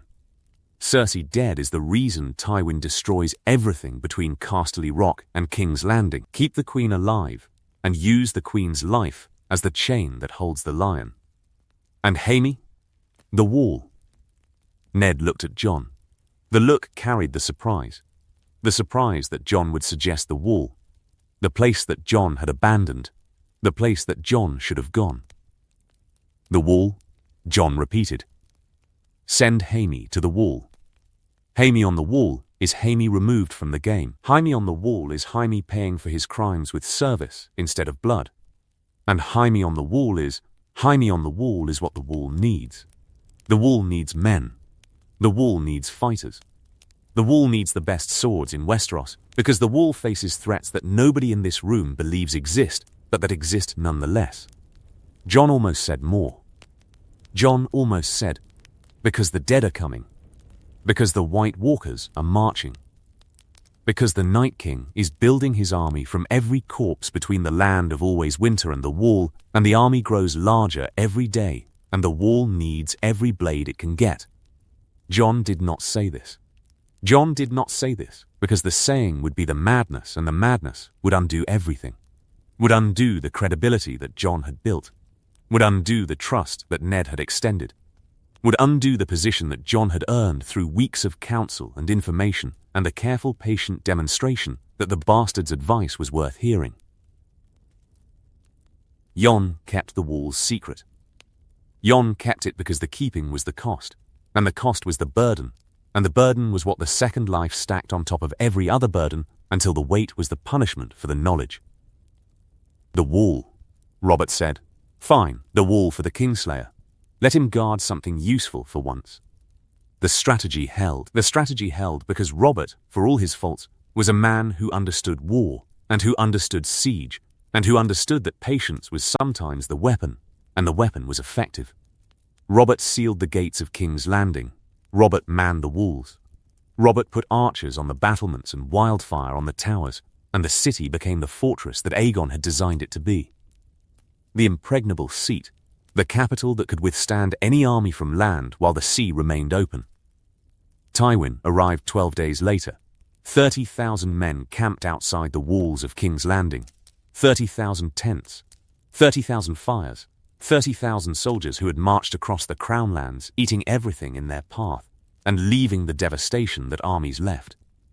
Tywin sent an envoy. The envoy carried terms, Tywin's terms, the terms that said, "Release my children, or I'll tear this city apart, stone by stone." Robert sent the envoy back with one word, no. Tywin settled into the siege. The siege lasted 11 days. 11 days of Tywin sitting outside the walls. 11 days of Lannister banners in the wind. 11 days of Jon watching from the battlements, and thinking about the wall, and thinking about the dead, and thinking about the choice he had made. The choice to save his father instead of saving the realm. On the 12th day, Stannis arrived. The royal fleet came up the Blackwater Rush, 200 ships, the fleet that Stannis had built at Dragonstone. The fleet that represented the sea power that Tywin did not have. Stannis arrived with 10,000 men and 200 ships, and the ships blocked the river, and the blocking cut Tywin's supply line, and the cutting began the end. On the 14th day, Renly arrived. 20,000 men from the south, 20,000 Stormland soldiers marching up the King's Road. Arriving at Tywin's rear with the fresh strength and the overwhelming numbers that turned the siege from Tywin's weapon into Tywin's trap. Tywin was surrounded. Tywin, who had never lost, who had never been outmaneuvered, who had never been the man in the trap instead of the man setting the trap. Tywin looked at the walls before him, and the fleet behind him, and the army at his back, and Tywin did the thing that Tywin always did when the numbers changed. Tywin calculated. Tywin surrendered. The terms were Robert's terms, terms that Jon had helped draft, terms that Ned had refined, terms that the small council had debated, and that Robert had approved with the grudging acceptance of a man who wanted blood, but who settled for justice, because justice was what Ned demanded, and Ned's demands were the constraints that saved the kingdom. Jaime Lannister would take the Black. The Kingslayer would ride north to the Wall and serve the Night's Watch for the rest of his natural life. Cersei Lannister would be confined to Casterly Rock under her father's supervision, imprisoned in comfort, stripped of title, forbidden from court, alive. The children, Joffrey, Myrcella, Tommen, would be removed from the succession and placed in the care of the faith. Not harmed, not killed, stripped of their false names and their false positions, but permitted to live. Tywin would pay an indemnity, 3 million gold dragons, the mirror of the crown's debt to House Lannister, the debt erased in exchange for the debt imposed, the financial equilibrium that Littlefinger had calculated and that Littlefinger had suggested, because Littlefinger always suggested the thing that served Littlefinger, and in this case Littlefinger's suggestion served the realm. The succession would pass to Stannis, Robert's brother, Robert's heir, the rightful claimant now that the false children were removed. Stannis would be named Prince of Dragonstone and heir to the Iron Throne. That naming served as both recognition and correction, and the correction was 17 years overdue. The cost. What the Wall remembered. The kingdom survived. The kingdom survived because Jon Snow had died and woken and known things and used the knowing to push and pull and manipulate the men who held the power. The kingdom survived because a bastard boy had played the game that bastard boys should not have been able to play, and had played it well enough to prevent the war that would have killed 100,000 men. The kingdom survived. The Stark family survived. Ned Stark stood beside the Iron Throne, alive, whole, carrying the badge of the hand with the duty that Ned brought to everything, and the relief that Jon felt every time he saw Ned breathing. Alive, father alive. The thing that Jon had come back for, the thing that the second life existed to achieve. Sansa was safe. Sansa had not been beaten. Sansa had not been stripped. Sansa had not been broken by Joffrey's cruelty, because Joffrey's cruelty had been interrupted before it reached her. Sansa was safe, and Sansa was unhappy, because Sansa's dream of being queen had died with the revelation of Joffrey's parentage, and the dying of dreams was a wound that Sansa did not yet understand would heal. Arya was safe. Arya had not been lost. Arya had not been chased through the streets by Lannister guards. Arya had not watched her father die. Arya had not become the killer, the faceless man's apprentice, the girl who traded identity for survival. Arya was safe, and Arya was Arya, wild, fierce, sword-practicing, directive-ignoring, alive. Robb was safe. Robb was in Winterfell, holding the North, learning the lordship, growing into the man who would rule after Ned. Robb was safe, and Robb had not marched south, and Robb had not been crowned king in the North, and Robb had not died at the Red Wedding, because there was no Red Wedding, because there was no war, because the war had been prevented. Bran was safe. Bran climbed. Bran climbed everything, every wall, every tower, every surface that presented itself to the boy whose legs worked because Jon had kept them working. Bran had not fallen. Bran had not broken. Bran had not become the three-eyed raven because Bran did not need to become the three-eyed raven, because the three-eyed raven needed Bran only in a world where Bran had fallen. And in this world Bran had not fallen. Everyone Jon loved was alive. Jon stood on the battlements of the Red Keep on a night in late autumn, and Jon looked north. Jon looked north because north was the direction that Jon's guilt lived. North, past the Neck, past the Wolfswood, past the mountains and the wildlings and the Gift. North to the Wall. The Wall. Jon had not gone to the Wall. Jon had chosen the south. Jon had chosen his family. Jon had chosen the personal over the apocalyptic, and the choice had worked. The family was saved. The kingdom was stable. The succession was secured. But the wall stood. The wall held. But the wall held with fewer men than it needed, and fewer swords than it deserved, and fewer eyes watching the darkness beyond the ice. The Night's Watch numbered fewer than 1,000 men. 1,000 men to hold 700 miles of wall.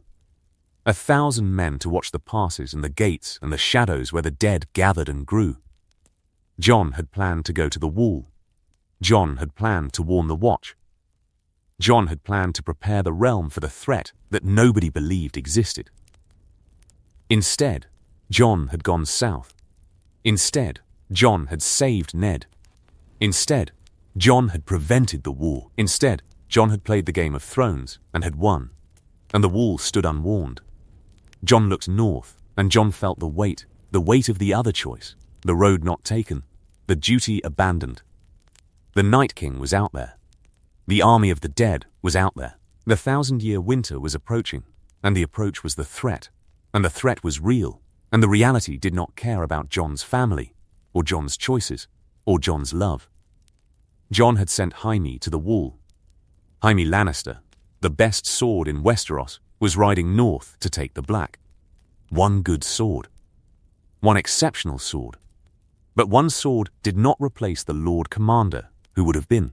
One sword did not replace the man who had united the wildlings and the Watch, who had seen Hardhome, who had known the truth, who had fought the dead and lived and died and come back.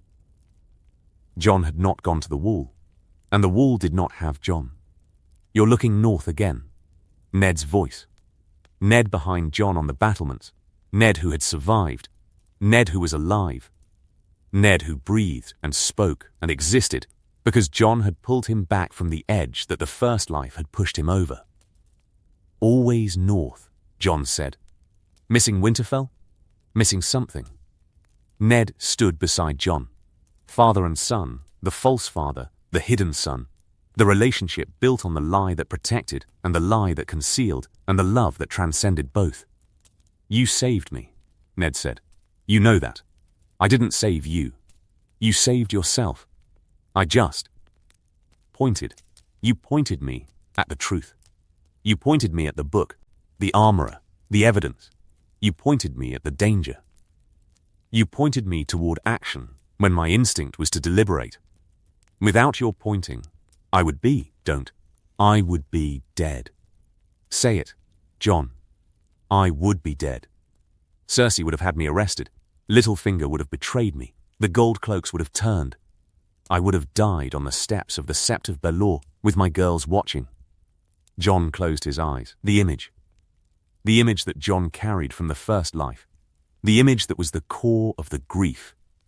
The image that had driven every decision since the waking. Ned on the steps. Ice in Sir Elern's hands. Sansa screaming. The blade falling. The head rolling. The crowd cheering. "How do you know that?" Jon whispered. Ned looked at Jon. The look was the deepest look. The look that went below the surface, below the measuring, below the calculation, down into the place where Ned kept the things he knew without being able to articulate them. "I don't know how I know. When you told me to act, when you told me to stop deliberating, I felt it. I felt the edge. I felt how close I was. I felt the sword." Ned paused. "You feel it too. You feel it more than I do. You've been feeling it since Winterfell, since before Winterfell, since you woke up crying and looked at your brothers and sisters as if you were seeing ghosts. I was seeing ghosts. Whose ghosts? Everyone's." Ned let the answer stand.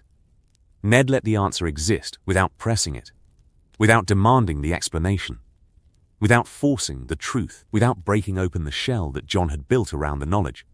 Ned let the answer stand, because Ned understood, on some level that Ned could not access or articulate, that the answer was the answer, and the answer was enough. "You should go home," Jon said. "I am home. The hand serves in King's Landing. You should resign. You should go back to Winterfell. Take the girls. Go home. Robert needs me. Robert needed you to fix the mess. The mess is fixed. Stannis can run the kingdom. Stannis was born to run kingdoms. Stannis runs kingdoms the way birds fly, through instinct and temperament and the relentless grinding attention to detail that Stannis brings to everything. Let Stannis be hand. Go home." Ned looked at Jon. The look carried the new recognition. The recognition that Jon's advice, however strange its source, had been right at every turn. Right about Cersei. Right about the gold cloaks. Right about the timing. Right about Stannis. Right about everything. "And you?" Ned asked. "Where will you go?" Jon looked north. Jon looked at the distant darkness where the north began, and where the north stretched, and where the wall stood, the wall that Jon had abandoned, The wall that Jon owed. The wall that Jon's debt demanded he return to. North, Jon said. The wall? The wall. You said you didn't want to take the black. I didn't. I don't. But the wall needs someone. The wall needs someone who understands what's coming. What's coming? Jon looked at Ned. Jon looked at the father who was not his father, and who was the only father Jon had ever had, and who was alive, because Jon had made the choice to save the man over the realm, and the man was saved, and the realm was waiting. Winter, Jon said. Winter is coming. The words, the Stark words, the house words, the words that had been a motto and a warning and a prophecy since the first Stark had built the first wall, and the first wall had held the first winter. The words that everyone said and nobody believed, and that Jon believed because Jon had seen the winter. Jon had fought the winter. Jon had died in the winter and come back from the winter, and the coming back had given him the knowledge, and the knowledge was, the words were not metaphor. The words were not philosophy. The words were prophecy. Winter was coming. The real winter. The long night. The dead marching south. The ice and the darkness and the end of everything unless someone stood on the wall and held the line. Jon had saved his family. Jon had saved the kingdom from the Lannister War. Jon had played the southern game and won. Now Jon needed to play the northern game, the older game, the harder game. The game that was not a game at all, but a war against extinction. I'm going to the wall, Jon said. I'm going to take the black. I'm going to do what I should have done from the start. Jon, I know what the black means. I know what I'm giving up. But the wall needs, Father, the wall needs me. I can't explain how I know this. I can't explain why. But the wall is where I belong. The wall is where I've always belonged. I had to save you first. I had to save the family first. I had to make sure that the Starks survived before I went to hold the thing that keeps everyone surviving. Ned looked at Jon. Ned's eyes. The grey eyes. The Stark eyes. The eyes that Jon shared because the Stark blood ran through both of them, even if the blood ran through different channels. Ned's eyes held the grief. The father's grief. The grief of a man watching his son choose the hardest road. And the choosing was the honor. And the honor was the Stark trait. And the Stark trait passed from father to son, even when the father was the uncle, and the son was the nephew. I'll write to Winterfell, Ned said. I'll tell Robb. I'll tell them I chose it. Tell them I wasn't sent. Tell them the bastard chose the wall because the wall needed choosing, and nobody else was choosing it. Ned pulled Jon close. The embrace. The father's embrace. The only embrace. The embrace that contained the secret and the love and the grief and the pride and the complicated, impossible weight of a man holding a boy who was not his son, but was his life's work, and whose life's work was now heading into the cold. Promise me, Ned said. The words returning, the words cycling, from Lyanna to Ned to Jon, and back to Ned. Promise me. The words that bound the Starks to their duties, and their duties to their deaths, and their deaths to whatever came after. Promise me you'll come back, Ned said. Jon did not promise. Jon did not promise. Because the promise was the lie. The lie that would comfort, and the comfort would be false, and false comfort was the cruelty. And the cruelty was the thing that the second life had taught Jon to avoid. I'll try, Jon said. I'll try. Ned held Jon. The battlements held them both. The wind held the night, and the night held the stars, and the stars held the darkness, and the darkness, somewhere, far to the north. Beyond the wall, beyond the haunted forest, beyond the fist of the first men, and the caves of the children, and the ice rivers where the dead walked. The darkness held the enemy. Jon would go north. Jon would take the black. Jon would stand on the wall and face the darkness with the knowledge that the second life had given him, and the sword skills that the first life had built, and the love that both lives had nurtured, and that neither death nor rebirth had diminished. Jon would face the darkness, because facing the darkness was the purpose, and the purpose was the price. and the price was the payment for the gift. The gift of the second life, the gift of saving the family, the gift of knowing the future well enough to change it, and the changing well enough to matter. The kingdom was saved. The family was saved. The wall was waiting. Jon Snow, bastard, brother, son, Lord Commander, King, corpse, reborn, Jon Snow would go north. And this time, Jon Snow would be ready. Epilogue, what the old gods whispered. There is a moment after the saving, after the choosing, after the sacrifice, when the saved world turns and looks at the man who saved it and asks, was it worth the cost? Jon Snow rides north on the King's Road with Ghost beside him and the winter pressing down from the sky like a hand pressing down on a shoulder. The road is the same road that 1,000 men have ridden to the wall. The road is worn. The road is hard. The road is the road that only the abandoned and the condemned travel, because the wall is the end, and the end is where roads go to die. But Jon is not abandoned. Jon is not condemned. Jon is the man who goes because the going is necessary, because someone must stand between the living and the dead, and the standing requires a man who has been both. Behind Jon, King's Landing breathes.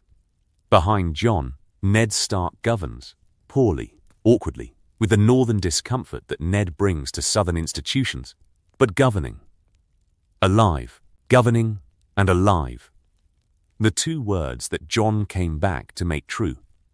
Behind Jon, Winterfell stands. Robb and Catelyn and Bran and Rickon and the wolves and the walls and the heat from the springs and the cold from the sky and the combination that is the north and the north that is the home. Standing, holding, being. Behind Jon, Sansa dreams. Not the Queen's dream. That dream died with the truth about Joffrey. New dreams. Sansa's new dreams. The dreams of a girl who learned that the world is harder than the songs, and whose learning was the wound, and whose wound would become the wisdom. Sansa dreams, and the dreaming is the healing, and the healing will make her stronger than the songs ever could. Behind Jon, Arya practices. Arya practices. Arya practices with Needle, the thin sword that Jon gave her, the sword that Jon had forged for her in both lives. The sword that Arya keeps beneath her pillow, because beneath the pillow is where weapons live, when weapons are also treasures. Arya practices, and the practicing is the preparation for a world that the practice has not yet revealed. Behind Jon, the kingdom turns on its axis. The Iron Throne, the small council, the lords and ladies and soldiers and servants, and the million daily transactions that constitute the governance of a realm. The kingdom turns without Jon. The kingdom does not need Jon.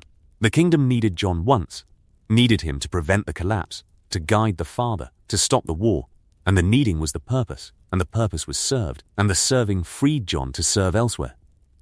Ahead of Jon the wall, ahead of Jon the darkness, ahead of Jon the army that no raven can count, and no map can chart, and no king can defeat, without the knowledge that Jon carries in his skull like a sword carried in a sheath, ready, waiting, sharp.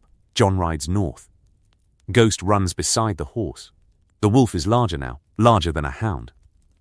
Larger than any wolf that any man has seen south of the wall. Ghost runs with the silence that Ghost has carried since birth. The silence that is the wolf's nature, and the nature that is the omen.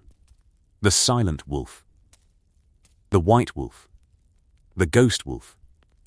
Jon passes the neck. Jon passes Moat Cailin. Jon passes the Wolfswood, and the mountains, and the gift. Jon rides, and the riding is the journey, and the journey is the return. The return to the place that Jon left. The return to the duty that Jon abandoned. The return to the war that Jon postponed. The wall appears on the horizon on the 22nd day. The wall, 700 feet of ice, stretching from coast to coast, ancient, enormous, impossible, the wall that Brandon the Builder raised, the wall that the Night's Watch guards, the wall that stands between the world of the living and the world of the dead. Jon looks at the wall. Jon has seen the wall before, has served on the wall, has commanded the wall, has died on the wall. The seeing is not new. The seeing is not surprising. The seeing is the homecoming, the recognition that says, this is where you belong. This is where you have always belonged. This is the end of every road you have ever traveled. Castle Black sits at the base of the wall. Castle Black, the headquarters, the seat, the ruin that serves as fortress and command post and home for the shrinking band of brothers who guard the realms of men. Castle Black is smaller than Jon remembers. Castle Black is colder than Jon remembers. Castle Black is emptier than Jon remembers, because the watch dwindles, and the dwindling is the crisis, and the crisis is why Jon has come. Jon rides through the gate. Jon rides through the gate of Castle Black with Ghost at his side, and the knowledge in his head, and the mission in his heart. The mission is, prepare. Prepare the watch. Prepare the wall. Prepare the realm for the war that is coming. The real war. The only war that matters. The war between the living and the dead. Jon has saved his family. Jon has saved his father. Jon has won the Game of Thrones in the south. Now, Jon must win the war of winter in the north. The night is dark. The night is full of terrors. The night is coming. And Jon Snow, reborn, returned, ready, stands at the wall and waits for it.